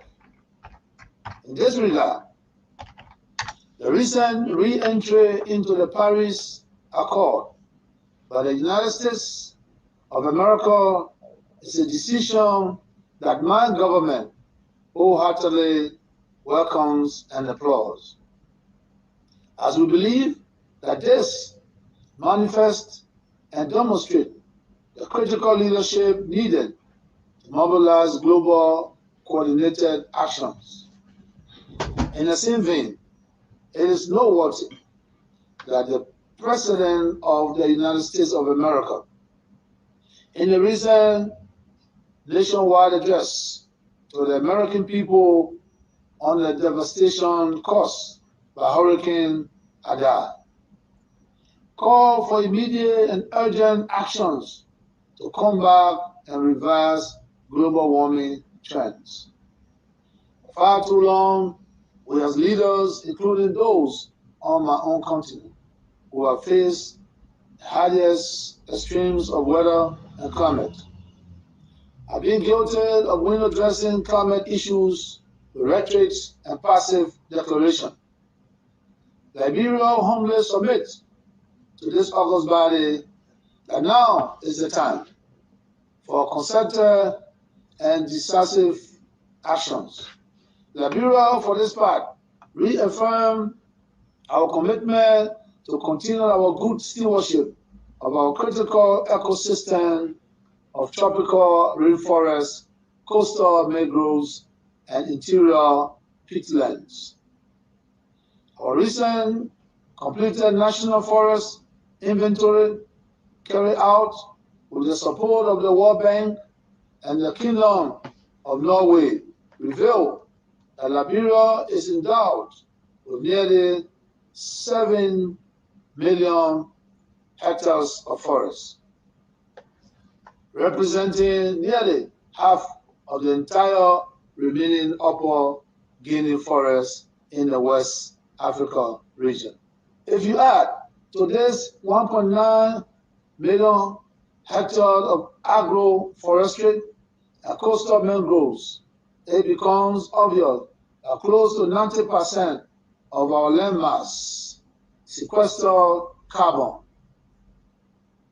Our forests are the last remaining untouched tracts of forested land in this region and contain some of the highest above ground carbon stocks of any forest in the world, even higher than the carbon stocks in the Great Amazonian forest. As one of the last reserves of such high carbon stock, it is imperative that Liberia's forests are maintained in the future. My government reiterates its commitment to do so. Nevertheless, we know that many of the highest carbon stock forests in Liberia contain essential natural capital and ecosystem service benefits. Benefits which are so far eluded us as a developing nation. Liberia has a youthful population and faces enormous pressure for rapid development that provides decent jobs and livelihoods, especially in our productive sectors of agriculture and mining. Our economy needs to develop, and we want to do so sustainably. We want to continue to maintain our forests and ecosystem endowments and our incredible biodiversity as we embrace climate-smart approaches to agriculture and mining, which are our economic mainstays. However, in order to do so, Liberia needs meaningful partnership on this journey of sustainable development. Partnership with the United States as well as with the rest of the developed world, including the private sector, to allow us to leave our forests intact because of their extraordinary capacity to capture carbon for the benefit of the industrial world. We are therefore looking forward to constructive engagements with all interested parties in this regard. The impending United Nations Climate Change Conference will provide yet another opportunity to generate more ambitious climate actions and commitments.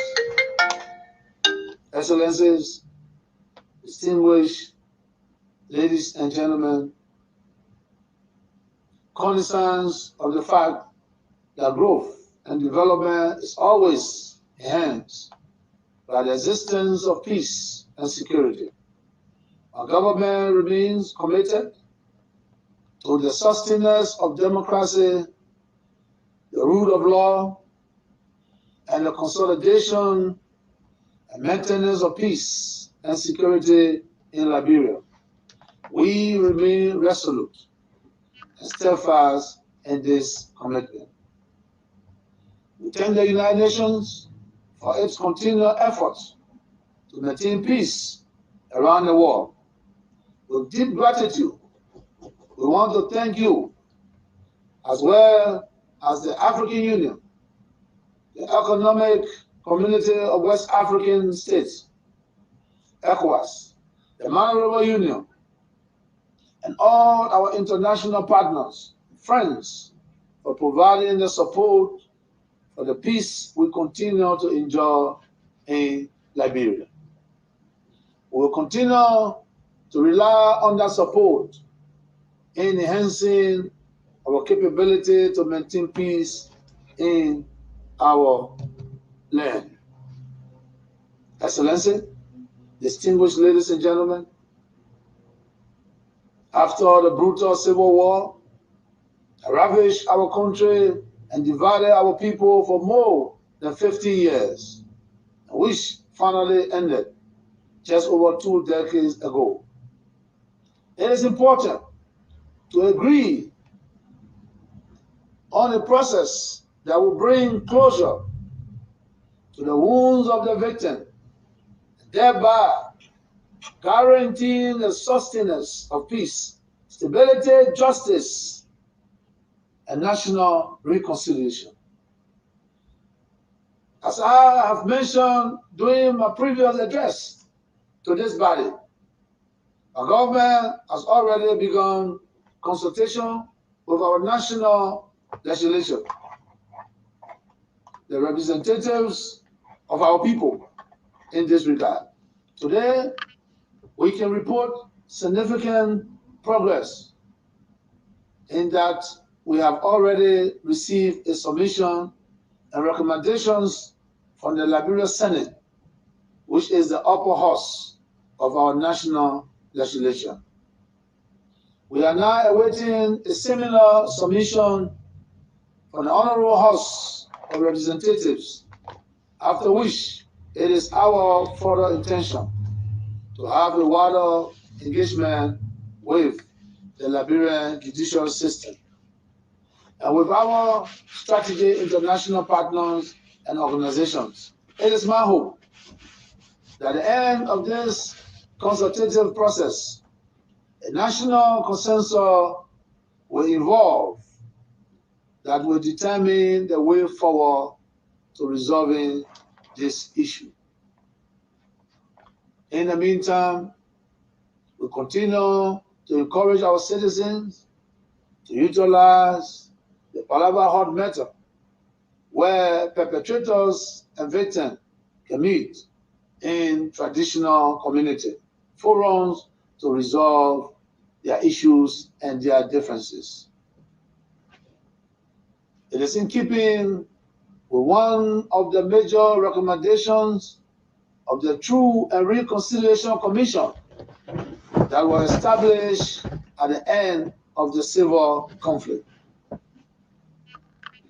Mr. President, Excellency, esteemed delegates, distinguished ladies and gentlemen, let me reiterate that the way forward to a resilient post-COVID recovery must begin by ensuring that our interventions will be guided by the 2030 agenda.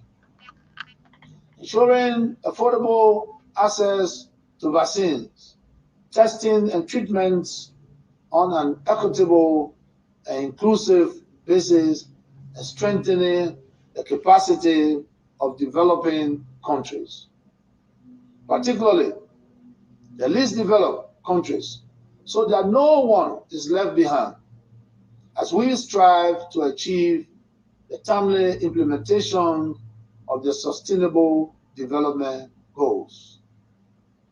These important and critical objectives can best be realized and accelerated through improved partnership and increased solidarity amongst all member states. I thank you.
There you go, the President of the Republic of Liberia, His Excellency Dr. George Emmanuel Weah, joining his counterpart, world leaders, making his presence felt. That speech was pre-recorded, like in the case of other world leaders that did not attend not in person, but we listened to it. By the way, the 76th General Assembly, there is a team, so you're not just going to go up there to speak. So there's a team building to resilience through the hope to recover from COVID-19, rebuild sustainability to respond to the needs of the planet, respect rule of law, and to revitalize the United Nations. That's the speech that we're trying to keep track. But they are time slot, they are time allotted. You can either go above or not. You can go above. You can honestly, depending on what you want to say. So let's do that. As usual, we always like to keep the news proportionate. I give you the ability to also to partake into what is happening because it is very much important. New York here at the United Nations headquarters, decisions arriving there that does have an impact. So I want to put a number here to get a quick post reaction here as usual. What we do here, I'm going to be putting the number here and you can call. This number is also available via WhatsApp just in case you want to participate, you are in Liberia or any part of the world, you listen to the president's speech, and I want you to take a realistic approach. We don't entertain this too much of partisan, CDC talk, opposition talk. We are here to talk a talk of Liberia that will resonate, that will make our country to forge ahead. So that's the number there. If you want to get your reaction to what you think, the president, the other speeches, subsequently. Okay, let's see here our man, our studio man in Liberia, Mike Dan, I believe, Morovia Group, also been monitoring what is happening. We don't know what is the reaction now. It's too early. The president talks on a lot of things in line with the team set by the General Assembly. That's the 76th General Assembly.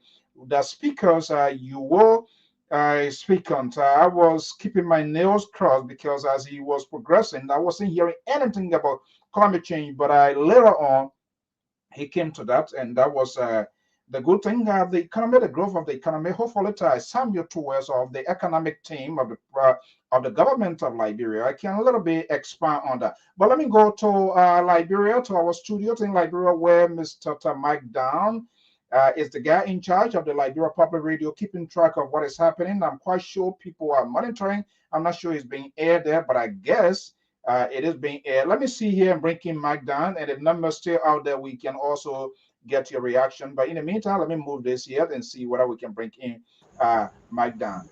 Mike, good evening.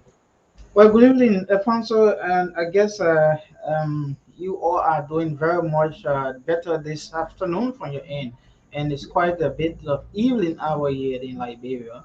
Okay. How are you this afternoon? Are you getting me? Loud and clear, perfect audio. It's great here. We are keeping track of what is happening here up the hill, right here to our big Apple City.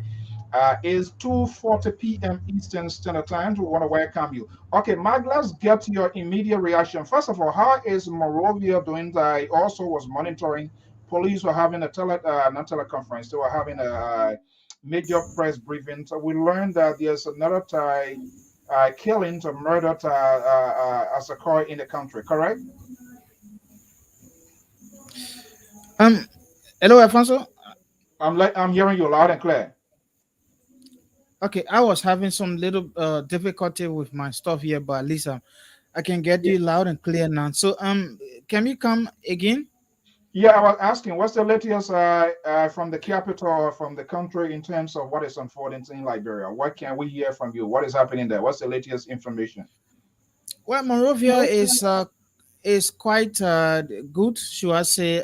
It's just a normal political rigmarole that is ongoing, but things are on course actually in terms of politics. Of course, the opposition and that of the ruling party. Yesterday, for the matter of fact, yesterday there was an opinion poll conducted by one of the local radio stations here between the opposition and that of the ruling coalition for democratic change, and and in that the opposition has some points as compared to that of the ruling establishment so far, and then people have been taking this to say such an opinion pool it shouldn't be taken for granted. It should be some level of lesson to the opposition. I mean to the ruling establishment. And so far, that was how So that talking, opinion pool. yeah, talking about poll, is that an independent opinion poll? Where is it from? So what sort of method that was used? What were the things that they were looking out for which this poll was conducted, if you want to tell us? Well, it was in terms of who's doing better than their friend. And so it was based on that the local radio station here, OKFM, on the evening show, they carry on this particular or opinion pool where the opposition got 225 as So compared to 188 votes of from the ruling party. yeah, that's kind of a little bit weird for me. I'm not know I do not know this sort of style how the AI is done. Okay, let's say for now we do know President WEAH is going to be seeking to re-election. We can say that generally. We don't know any other president the ruling establishment going to be putting forward. So where is the comparison? Where is the contrast? Is it President George WEAH versus Uh, who? uh, And what were of, the of, things that they were considering? Is it on the economic? Is it on the it's infrastructure? Is it or based on health? What was the basis? it's a general morale of the ruling party because citizens have been complaining that the ruling party hasn't done well in terms of the entire governance. So it was basically based on the governance structure of the country, not only looking at or maybe one side, but it was a pool. An opinion pool about the entire governance system of the country between the opposition and the ruling. So, There was a so question I that hope I who hope would to be get access preferred. to that. Yeah, I hope to get access to that and the group that did that because I want to know what Morovia is not Liberia. Where this pool was conducted, who are those people to talk to? There are different samplings and methods of No, conducting. it was a radio pool. It was a radio calling Telephone pool. call, Actually, telephone. yes, Well, this telephone is not call scientific. and It's not and something that is scientific. This is ridiculous. It is ridiculous. This is where I also have problem in as much the CDC-led government, their things needs to be fixed. The opposition herself not doing herself favor. And that's why most of the time always here when you see sometimes we call you say, okay, when you open telephone line here, when 2-3 person call, then that's it. That's not how pool is conducted, unless pool that are conducted in Liberia is different from what is happening in the Western world. And on the basis of how they are carrying on these pool here, that's a different thing here. But let's talk to. Did you had a chance to monitor the president's speech? yes, very keenly. The president spoke on mainly on the economy of Liberia, and he also spoke about the environment. So far, Those were the two key points talking about the economic growth is so much depending on the environment, the sustainable management of the environment, where he talk about climate change and so forth. So so far these are 2 points, And two that's key what I was things that holding. are. I was holding my nail. That was a nail bite one for me because there is a specific, there's an outline given to these war leaders. You're not just going to come out there and start speaking off the cuff. There's a term set, and Yeah, that yeah, on the yeah. basis of that, that's how you're going to speak. We know how devastation this whole COVID has been. So United Nations is in a full gear putting this out here to make sure that this message resonates. Uh, with the people, which is of course because I was wondering, and I saw he was kind of trying to learn, and I couldn't hear anything mentioned about climate change. I said, "Oh no, don't do this to us, Mr. President," because we saw the images recently from Bond County when our correspondent brought those footage from Bond County, which is that has to do with climate change. So it had in that mentioned that I want to say, wait a minute, what is this president talking about? But it was good. But the economy, there was something he talks about the economy. I hope we can have sometime the economic team or Yeah, advisor to the president. I heard what is growing what 4%. yeah, How would that? 4.0% he said, but Where is that? Where is that growth? He didn't tell us where the again, growth is coming from. you know, I'm not a student of economics, but when you look at growth, there are two ways. What sometimes economists will categorize growth. Sometimes they will say uh, growth without development, and growth with development. Because if the president says Liberia, the economy has grown about 4.0% since his administration, one could just categorize that as growth without development, because uh, there is not no reflection of the growth so far that have been uh, uh, the level of growth that the president is talking about. Because sometimes ago there was projection by the previous minister of um, finance, saying that we were around 2.0%, some estimated at 3.0%, but now we are talking about 4.0%. So it means we have realized our economy, we have realized growth some level at some steady speed.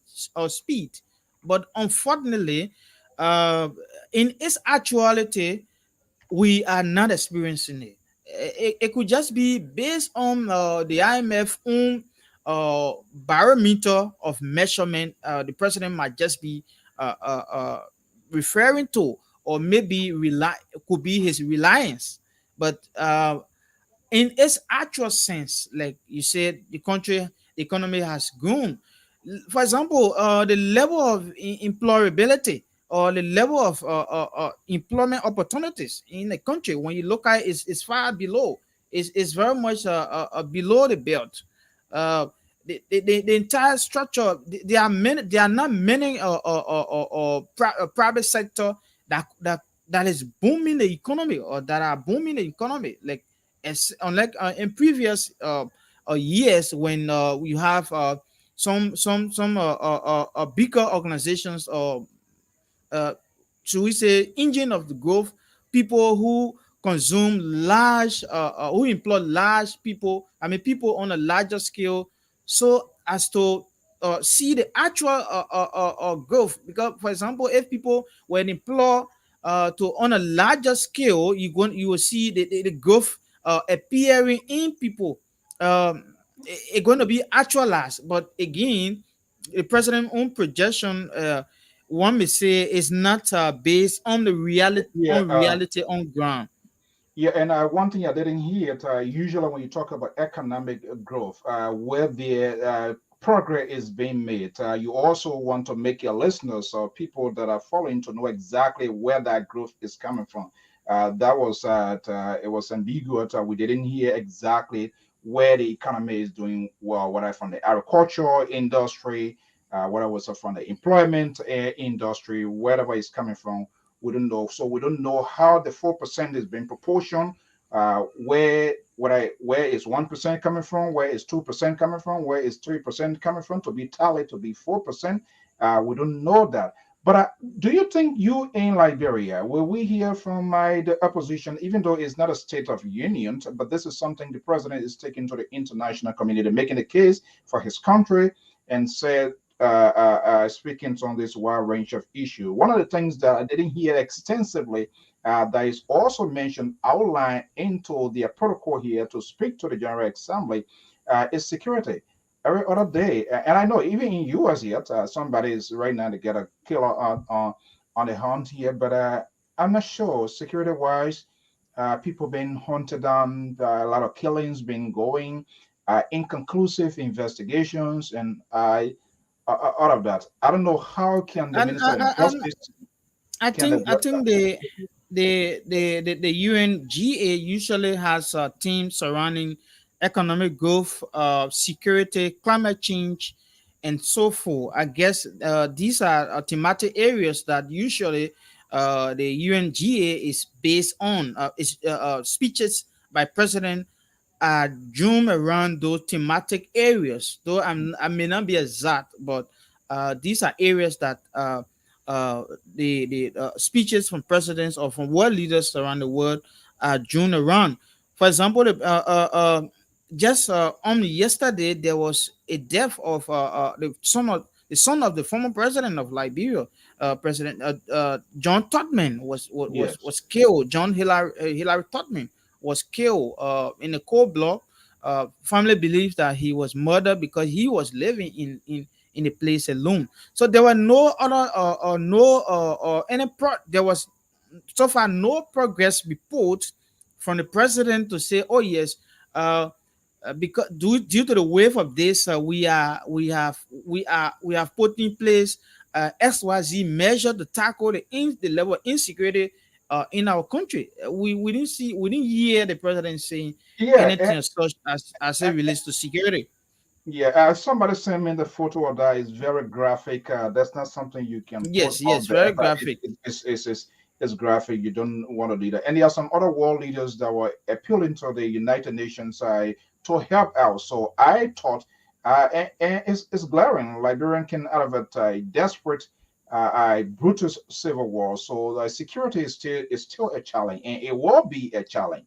So what I thought was that maybe the government GOL will put forward to the war governing body to see to help in capacity building, training our people to equip the police or the law enforcement officers to combat crime.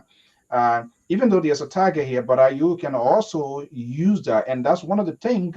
If you don't even come, delegates will be able to, after these major conference, they can sit down with their counterparts and see where they can get a helping hand. I'm not sure the presidential team here to represent the government and the people of Liberia, what are they going to be having those sort of conversation and who they're going to be talking to. Yeah. That's a cutting apart. But let's look at the star species. They are two components, either the star or the substance. When you Yeah, look at the star, the settings of the president, it was a pre-recorded message here, but the setting. yes, I think based on I don't want to focus on the star, but the content should be Yeah. the matter of much. It should be the most important thing that we can talk This about look presidential. instead of Well, instead. those Yes, are some of the things that he look like looks presidential. actually presidential in the pre-recorded video. Unlike other some other appearances, sometimes the president sometimes he doesn't sound confident as compared to the speech that he just delivered a few minutes ago. Yeah. So, what is concerning now, the president is not here, which of course other world leader did not come. Okay, that's good. That's fair to say, good deal.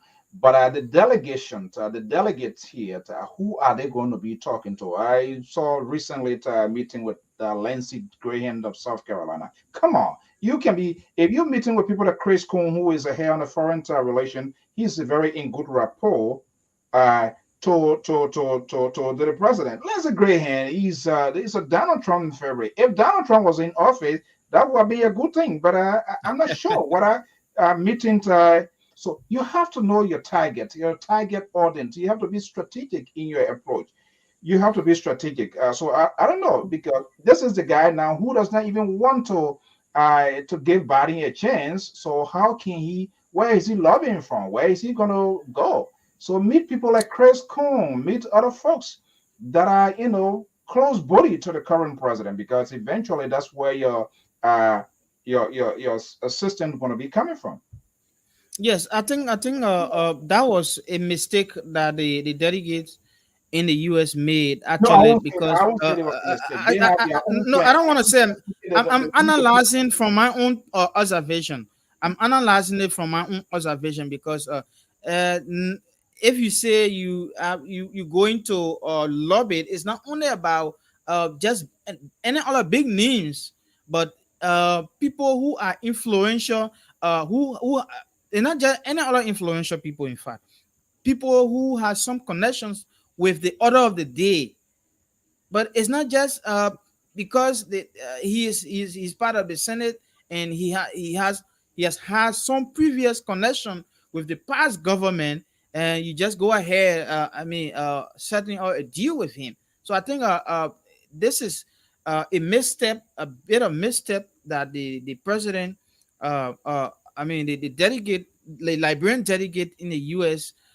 Is making. If you were to meet, for example, the African affairs, the former ambassador to Liberia, who is a United Nations Secretary General. She's very influential and she has some connection with Liberia. Everybody knows that. So though she's not in the Congress, but she has some influence. If you were to meet people who are close to President Biden, you have you're going to have some edge as to having some securing some relationship with Washington. But again, Okay. we will all see how it goes So actually. where you can But draw. Okay. Let's see one here. thing that somebody is on the line, I wanted to talk a little bit about the president climate change and talk about smart agriculture and ecosystem. I Yeah. wanted to talk a little bit about it. Yeah. You said somebody um on the phone? no, I was asking if somebody was on the line from your end. No, we don't sanction voices here as long as these voices are not offensive. People have the right to challenge our arguments, our talking point here. But I think my dear brother and friend here, Mr. Mark, I'm not sure whether he understood our analysis or where we were coming from. This is Percy Gide. Parajita says, so nothing positive to the from the president's speech. You guys are real and fair and not objective. Mr. Zion, you always do not see anything positive about this country. Oh, wow. Well, That's a little bit. that is his opinion. Yeah, but What? yeah, but sometimes we need to provide education here. I'm not sure whether he follows us from the onset. We were just profiling the conversation.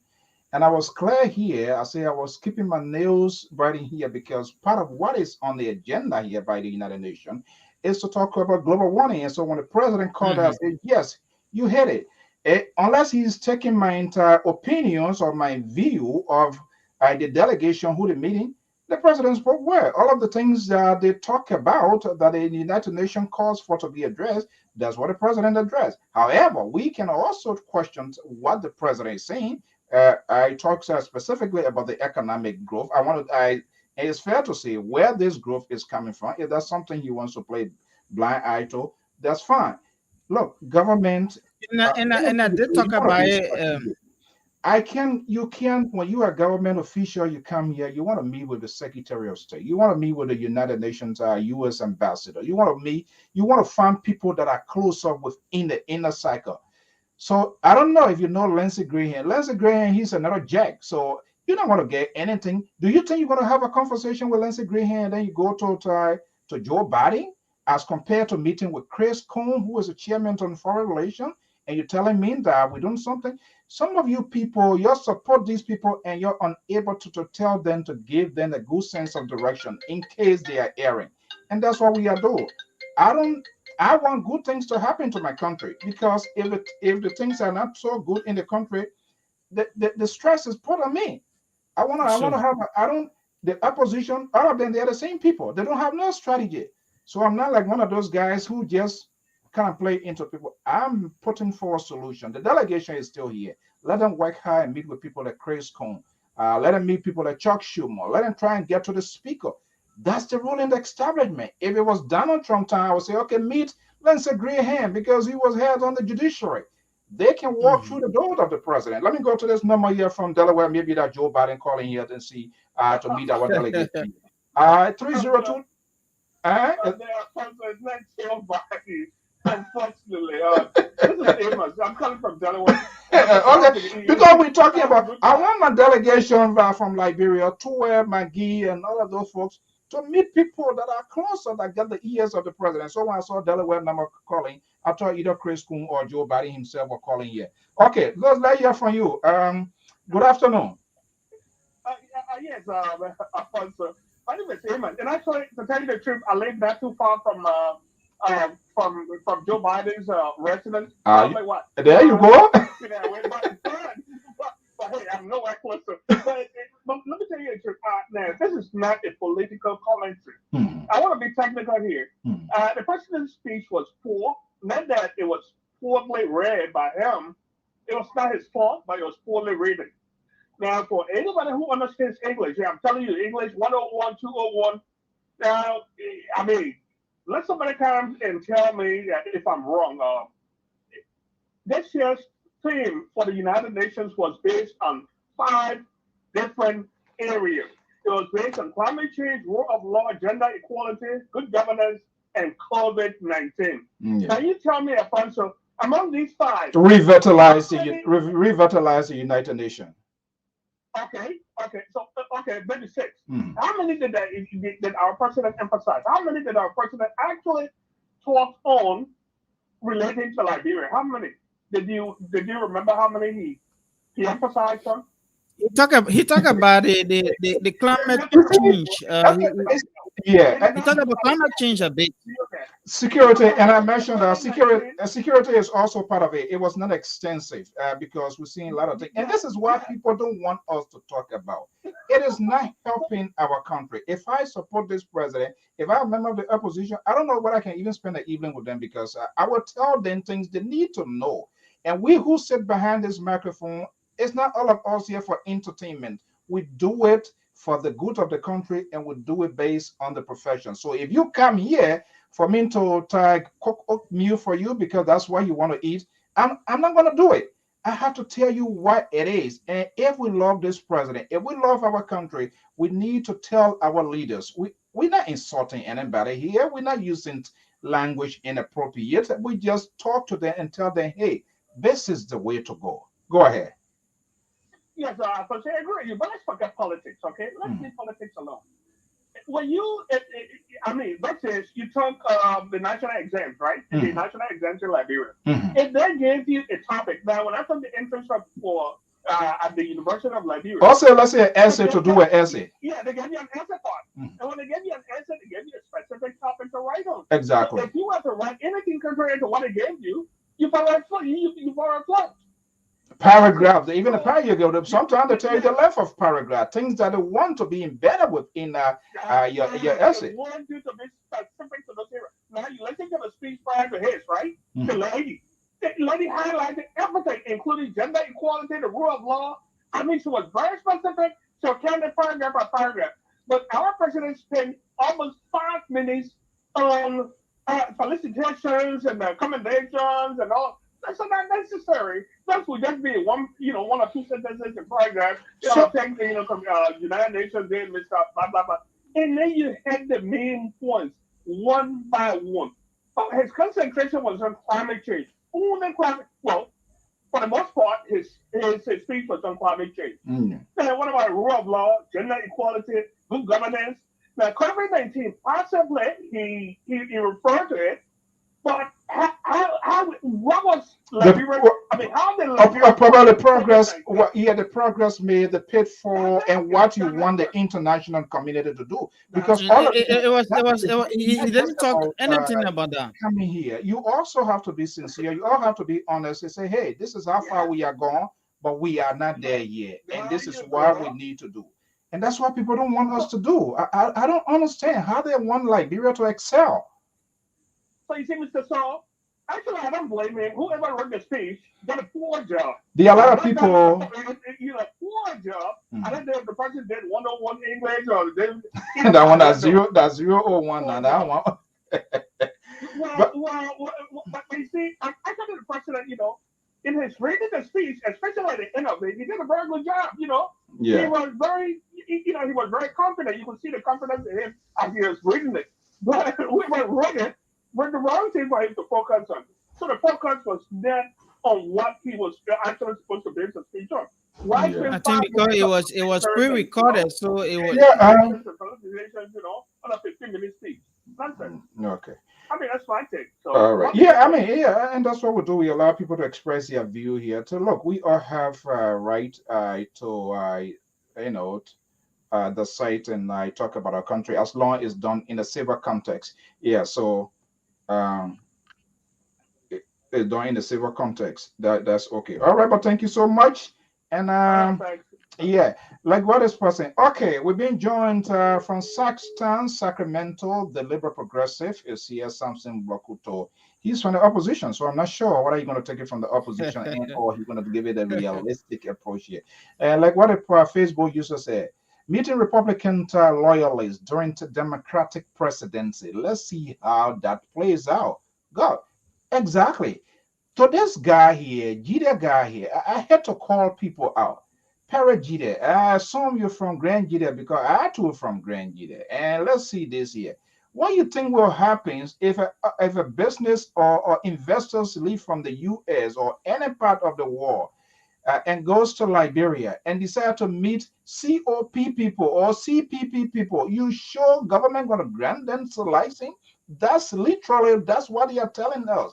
Please put on your thinking cap. Let me bring in the Liberal Progressive, Samson Bloku Branto here.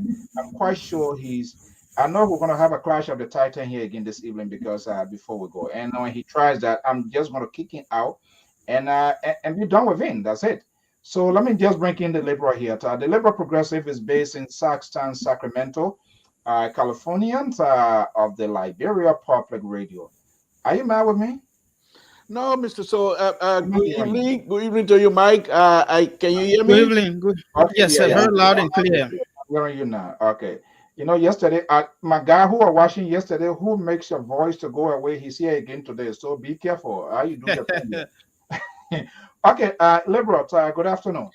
Good afternoon. Thank you very much for joining, Mike. We appreciate all of the commentary that coming from you in Monrovia. We really do appreciate it. I know things are difficult over there, but for you to even come on and try to enlighten our brothers and sisters in the diaspora is very wonderful, and we really appreciate you. And I also appreciate it, Mr. Soul, who also took his own time again tonight to inform the diaspora, which is a wonderful thing. Even though you can go on Facebook and perhaps be able to watch the president, but after the speech was done, for both of you to come out and give us an analysis, I thought it was wonderful. However, as a liberal, I think first thing first, I want to congratulate the president, Dr. WEAH, for coming on and giving us some information. Even though some of us don't agree with the style and the contents and what have you, but for the president of the Republic of Liberia to come and once again avail himself to the international community. I mean, Liberia is strong. Liberia is moving. We might not agree with it, but for goodness sake, let's give it to the president a little bit. There are many people, not all Liberian, but many Liberian, millions and millions of Liberians went to bed last night and they were able to get up this morning. Security is fine. Look, Mr. So and Mr. Don, let me just say this here. When the former president, Madam Salih, was in charge, the amount of security apparatus she has from international community was enormous. We don't have that now. Pretty much the CDC, I don't agree with CDC and what have you. I think they're inept, and then that's an example of their people coming here to lobby. However, the challenges in Liberia that is facing this government is enormous. But the government itself, my opinion, continue to believe or do things as though they are not challenges. They need to elaborate. They need to continue to communicate to the Liberian people that we in government are facing so much challenges.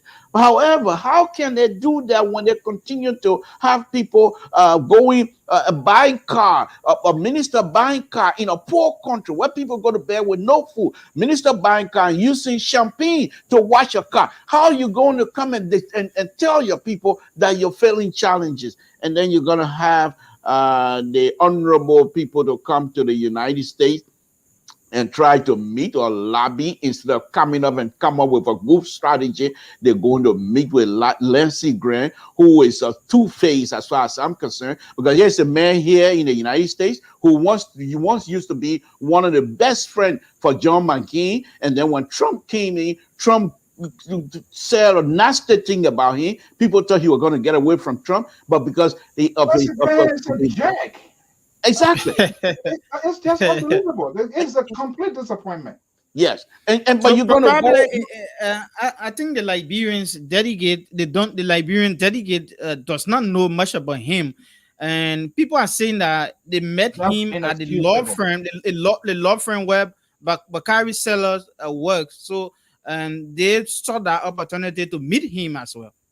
But I don't think Bakari Salas will want his clients to go and meet Lindsey Graham. I don't think so. Lindsey Graham's on the same pace. Oh, absolutely not. And that's what turned my stomach as a liberal to see my brothers and sisters from Liberia to meet with a conservative, not just a conservative, but this is a far right conservative. He's so ridiculous. Then they're going to go and also meet with Ted Cruz. You heard the interview this morning. There was an interview on CNN this morning that truly show who Ted Cruz is. These are people that are against immigrants, for goodness sake. What good can you get out of them? But then again, and this is also, Mike, I want to point this out, and I pointed out to Mr. So let me make my point. Mike, I want to point this out as well. I think Honorable Jefferson Kochi, Honorable McGill, and Honorable Tuer, if they are not careful with this last trip, I think their bridge to Dr. Weah might not quite go well, because if they fail, the Liberians then going to make them a laughing stock, and then perhaps, and I want to say perhaps that Dr. Weah most likely might put a distance between their arcade idea and that of Dr. Weah ideas. Yes, certainly. So, I wanted to look at some of what he said about climate change and sustainable management of the ecosystem. One may say, Mr. Toh, and so one may say some of what the Mr. WEAH say is contradictory to the action of the government. For example, the government, the Bali Island is one of the wetlands that the country has been preserving, quote unquote. That some aquatic species do live, but unfortunately, the president has said that the government of India has agreed to develop that place. So it means if you say, I'm a student of environmental journalism, so if you say you are opting to protect a species, to protect the environment, and then you are talking about constructing a structure on the island, on the Bali Island, which is a place where most of the unique species do live, is a contradiction to your own climate action. Yeah, but Mike, let me just push back on this. And I'm not here to defend the president. No, I'm not here to defend CDC, because CDC, as far as I'm concerned, is a failed organization. But let's as an engineer, let me speak from that perspective also, because I deal with environmental issue most of the time in my roadway design here. Now, what they do, and I'm hoping that perhaps they can do this as well, you can actually move the wetland to another location, just so that the only thing they require in the environmental process is that those kinds of amenities that the species in the area that you're going to move things that they have presently, those things gonna have to also be moved. For example, here in here, when I do my roadway and what have you, and there's a bridge involved, and there's a bridge that need to be removed or rebuilt, you're gonna have to inspect the same team out that will look for birds' nets. That would, if they see the bird's net and they have eggs in that bird's net, they will suspend the entire process until the birds, the eggs hatches and they're able to fly from there. Now, what they will do also, when the bird flies out of the net, then they will move the net and put it somewhere else and have the bird to come and continue to utilize that net. So those things can be done. I'm not too sure if Liberia has the capacity to be able to remove or try to relocate. We call this a species migration. You're talking about species migration. Yes, but again, it has some cost. So why you do with the case me when you want to do the breach? Samson, why you do with the case me? You gotta migrate then. You have to migrate then. I told the people when we went out in the field that I have a solution for them. That those case me can easily be relocated in my palm butter soup pot. and they didn't. I thought it was funny, but for them it was not funny because they took it very seriously. And when I talk about cooking the case me, they didn't take. There was no laughing matter for them. In fact, the project manager told me that this is a very serious business, Mr. Toll. We don't eat these things, he says. So sorry, to just talk go a follow more. The president talked about carbon stock, but Liberia has not been able to calculate its own carbon stock to know how much. I mean, what's the total percentage of carbon stock that we can generate from our forest. And he also said that our forest is untouched. Again, it's debatable. We've been dealing with forest issue. There have been some level of encroachment on the forest. There have been some hula balloons on the forest, and some environmental people have been talking about it. Again, yes, we still have some. However, we still have some larger portion of the forest. I must admit. But again, what are the measures being put in place? The FDA is every now and then is struggling to maintain the forest. Thank God that the international community in Norway gave 150 million for the protection of our forest so as to preserve the carbon stock. But unfortunately, I don't know since 2015 how much of the carbon stock we so far generated. It was a news. It was rumor, in fact, in last year that there is a carbon stock holding company from Florida that was wanting to pump $20 million into the environmental sector so as to generate and trade carbon on behalf of Liberia. That deal led to the sacking of the former EPA boss, Nathaniel Blama. So again, I don't know. There should be a company that will agree to come and do that on behalf of the government, because many of Liberians don't have the expertise. So, Mr. Toll, let me ask you, because I try to peruse and see others here, or maybe Mike can speak to that. How many persons on the Liberian government delegation so far, and who are those people? Ministry, agency, autonomous bureaus? Do you know? Well, the only face of that delegation that I know of is Honorable Tour, Honorable McGill, and Honorable Kochi. Those are the three people that I know. Perhaps they brought other people. I try to. But anything from executive mansion that constitute the GOL delegation to the United Nations? That I don't know, and this is what I frown on, Mr. So. This is what I frown on. I think nobody is from the government representing it, because if it was that, I don't think. No, I mean the size of the delegation. How many persons and who are these people besides Minister Mangiel, Minister Tuet, Major Koji? Information minister. The information minister is part of it. Yeah, which and that's obvious. I'm told the Minister of Gender is also part of that delegation. And so far, I think they are about six. for 7 Let me persons. see here. What that executive mansion was. Yeah, go ahead. So I'm not, I have not seen. I'm waiting to see at the end of this conference when it's concluded fully, and maybe hopefully to get a detail. And that's the frustration here, because sometimes when these people come, they need to engage. If not even here, they need to engage other outlets, because the idea of selling your government, it cannot be confined.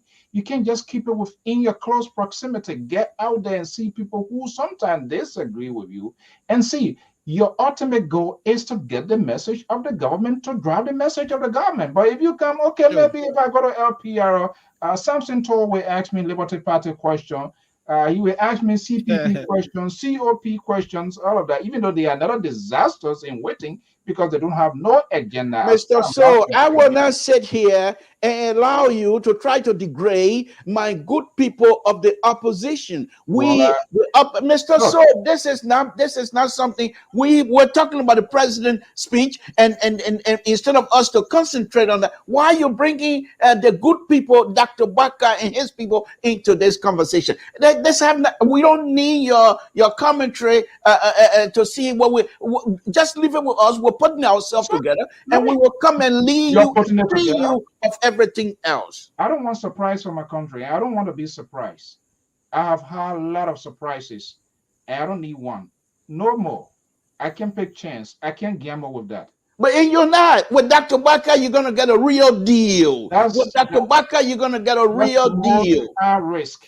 And Mr. To, the issue of Bwaka too, there have been some level of debates on this.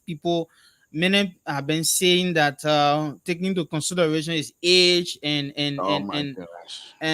as such, he have been all here in the business 12 years. He served as vice president to the former president Ellen Johnson Sirleaf.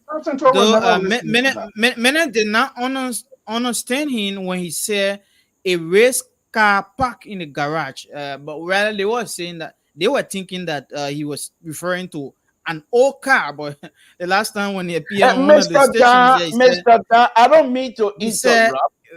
Mr. Dan, I don't mean to interrupt. Mr. So, please, why are we injecting the age of Dr. Baka in this? Dr. Baka is a stabilizer. Dr. Baka is a person who is coming to redeem us. Why do you want to bring his age into this? This has nothing to do with age. You have people, look at Joe Biden. He's here in the United States. Joe Biden's health record is in tight. Boyka cannot produce his health record.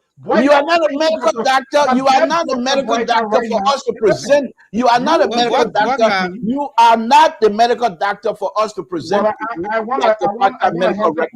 think Bwaka provided his, his stature of lab that he talked about. He have had some pressure as such. He was told to use peacemaker so as to stabilize himself, and that has been one of the biggest point that most of his opponents or his critics have been realizing on, saying that how can a man 75 years old in November living on a peacemaker can lead this country? And you saw the man was dancing with his wife. For goodness sake, he was on the dance floor. Why you think he's unable to rule? This is unacceptable. This is unacceptable. Dr. Baka is our man. Dr. Baka is the man to lead, and this is the man who's going to redeem us. Let us just accept it. So let's do it this way. Joseph Boyka is your man. Don't say our man. He's not my man. Joseph Boyka cannot take a car right now.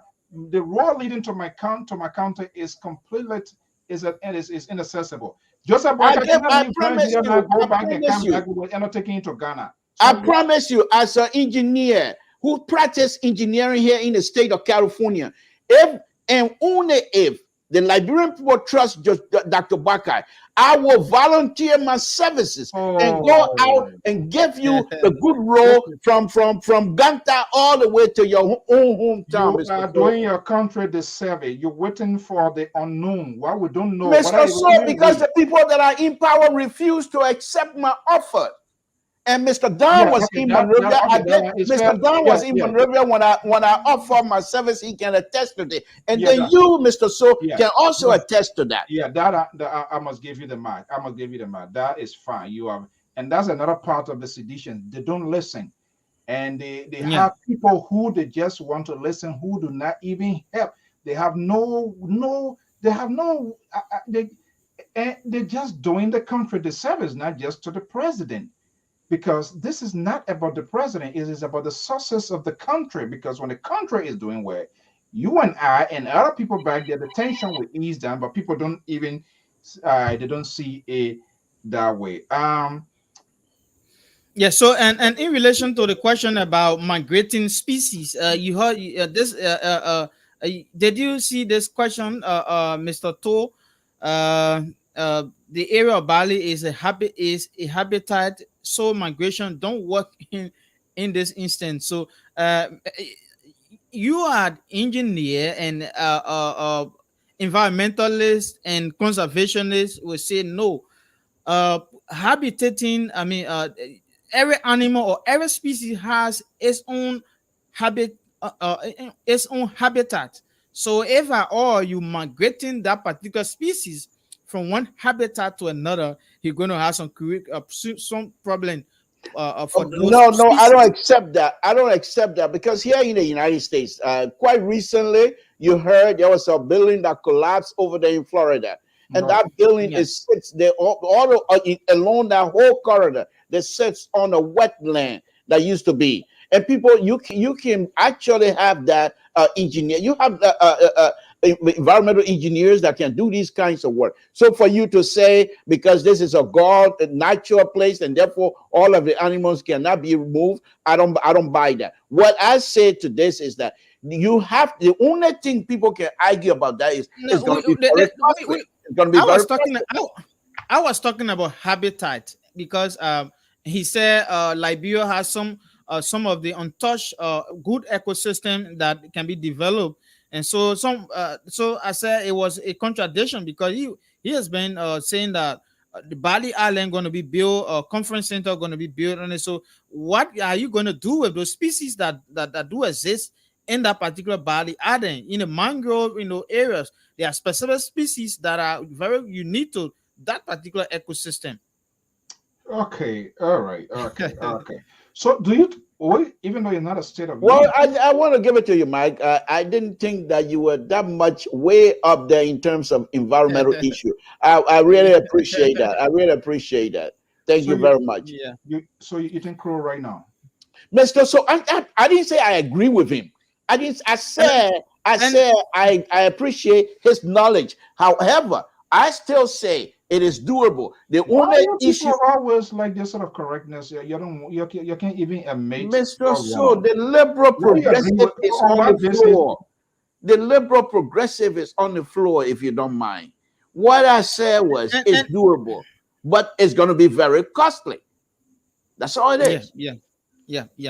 And so of late, another issue that I've been making some rounds is this issue of Dr. Daniel Cassell.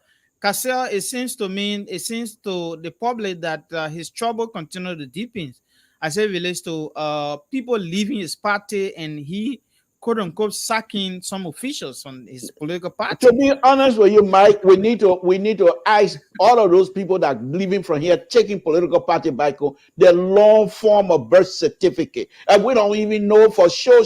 We need to see, ask these people for their long form birth certificate. It's not something you can just get them and because you think you have the money, you're going to go and why are you carrying the political party when you look, they're all acting and behaving the same? The political parties in Liberia, the CPP, the WPP, the COP, and all of the Ps, they are all the same, no difference. Oh my goodness! They are all greedy hunters. Mike, this is what I go through.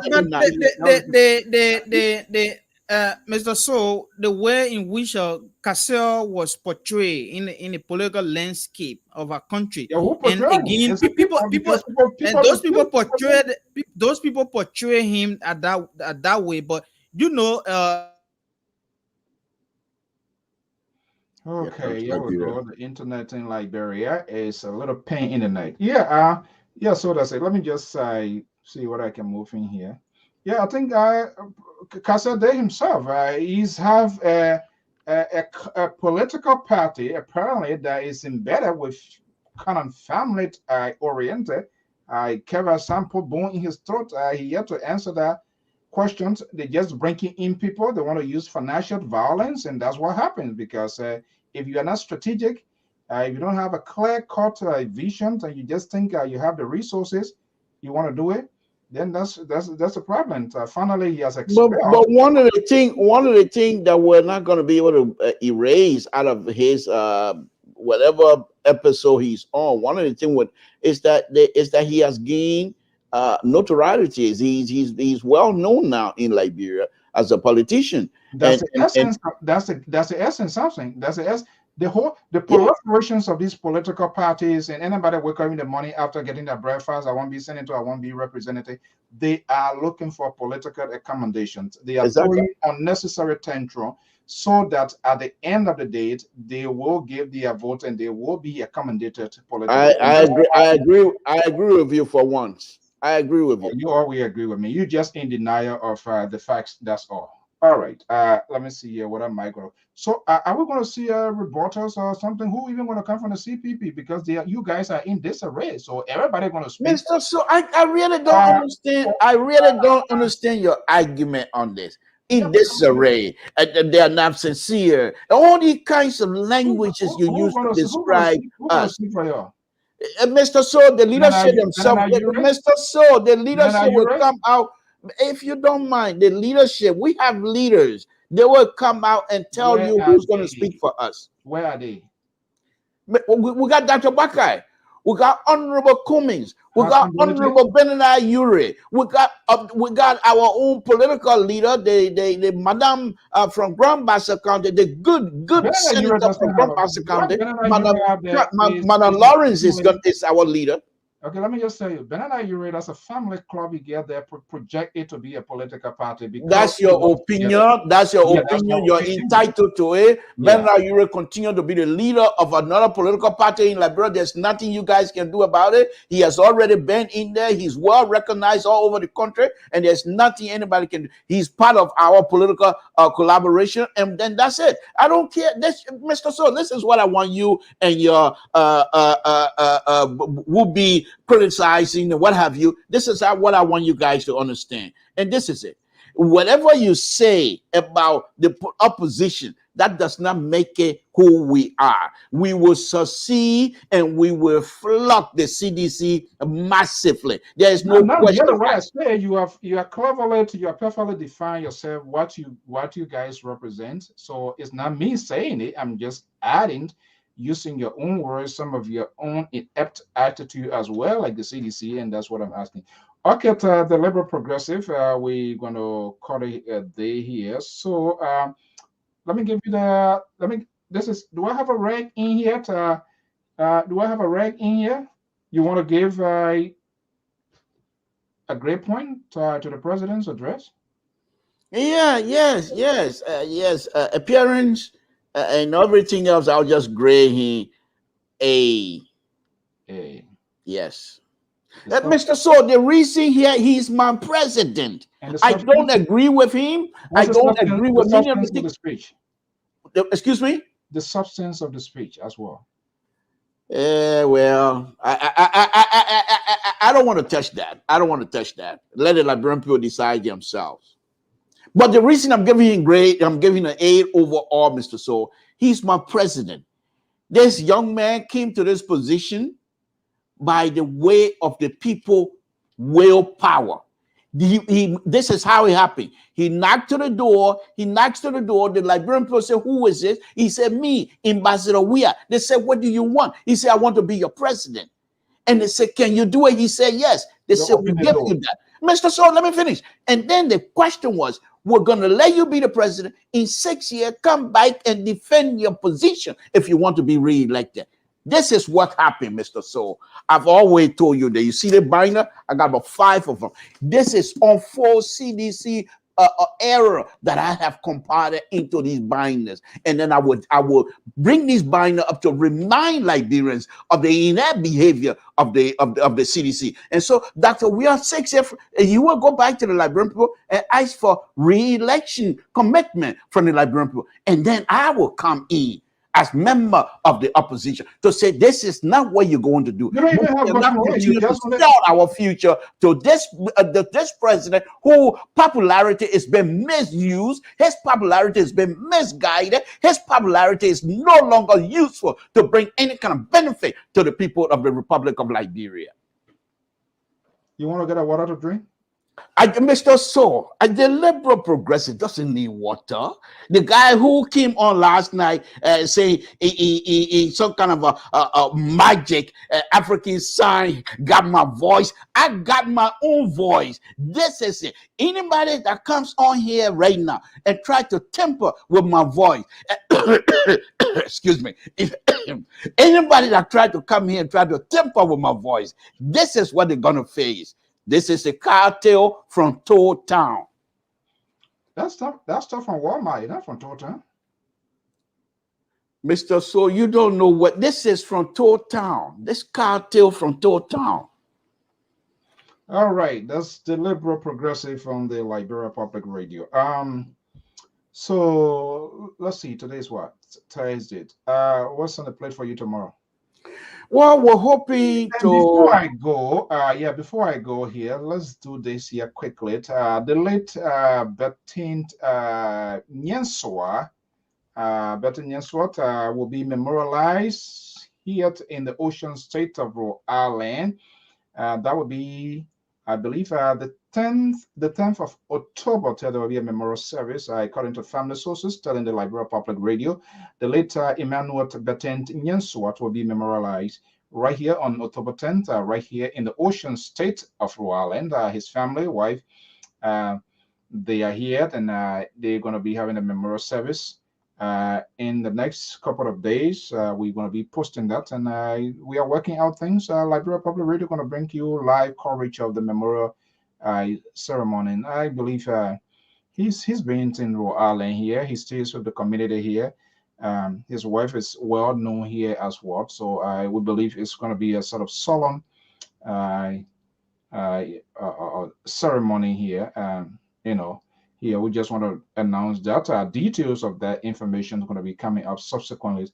But they have told us, and we're going to be getting that information out. I just wanted to bring that up before I forget. Go ahead, Mr. Todd. Well, Friday, hopefully you will be back here again to host us, and where we will continue to highlight. And if I'm not on, you don't feel comfortable, right? Mr. So this is it. Because if you're not on, the other far right, center right, Mr. Joyce has no much of a standing. If you're not on, the CDC professor has no much of a standing when it comes to the liberal. So you coming in, helping them to prop them up, so to speak, and then I, on the other hand, is the counterweight. But I'm hoping that Friday we'll have another opportunity where we will continue to, on a very serious note, Mr. So.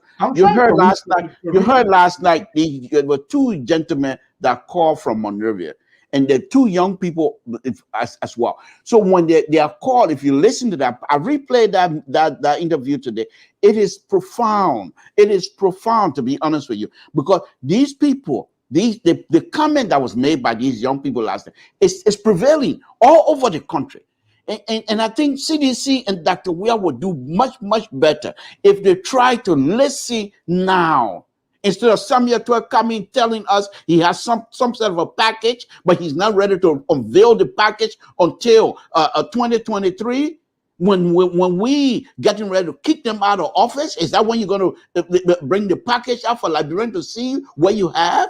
No, you're talking about, look at this. Where is the Ralphie Highway now that we've all been singing praises for? Where is it? Nowhere. Where is the road? In fact, if you go on the internet, there's a situation in between San Cruz and Gata where they're building the road, and these people are so inept. It's unbelievable. They put a bridge on there that is unable to carry the amount of water that is supposed to. Let me give you. Do you recognize that writing? What is he saying? Oh my goodness. Okay. We need to end this show now. You don't want. I think because he's getting ready to tell my cartel secret. Please. And besides that, you know the suitcase, right? Yeah. But please, Mr. So, this has been a wonderful show. I think we need to end the show. You don't want me to call it suitcase, Mr. So, let's end the show, please, if you don't mind. Okay. All right. The Liberal Progressive, thank you so much for chipping in here. To our many viewers and listeners, we want to thank you so much for being part of today's conversation. I will try to maybe reach Gilmont if there's any way they can do anything possibly they can for us to have access to this the delegation. Hopefully, I will call Micah Gilmont. Hopefully, because they are connected with them, and we can have access to have. But if you do, be frank with them and tell them that when they come here, this is not a place to joke around. We're going to question them. We will be respectful. Nobody's gonna get an old mute here. Exactly. Right. Until then, folks, have a pleasant evening. Thank you, Mr. So. For the first time, follow LPR, subscribe and like and follow our programs. Send us suggestions. Your comments as to how we can enhance the capacity to the broadcast of this network. Until then, I'm Afonso Z and Salt of the Liberia Public Radio and Lpr-Tv and the Liberal Progressive on this network, Samson Bloku Branto from Town to Saxton, Sacramento, California. He's a Liberty Party-based USA member, not even Liberia, so he does not even have any voting privilege or right in the country. Until then, guys, have a pleasant evening.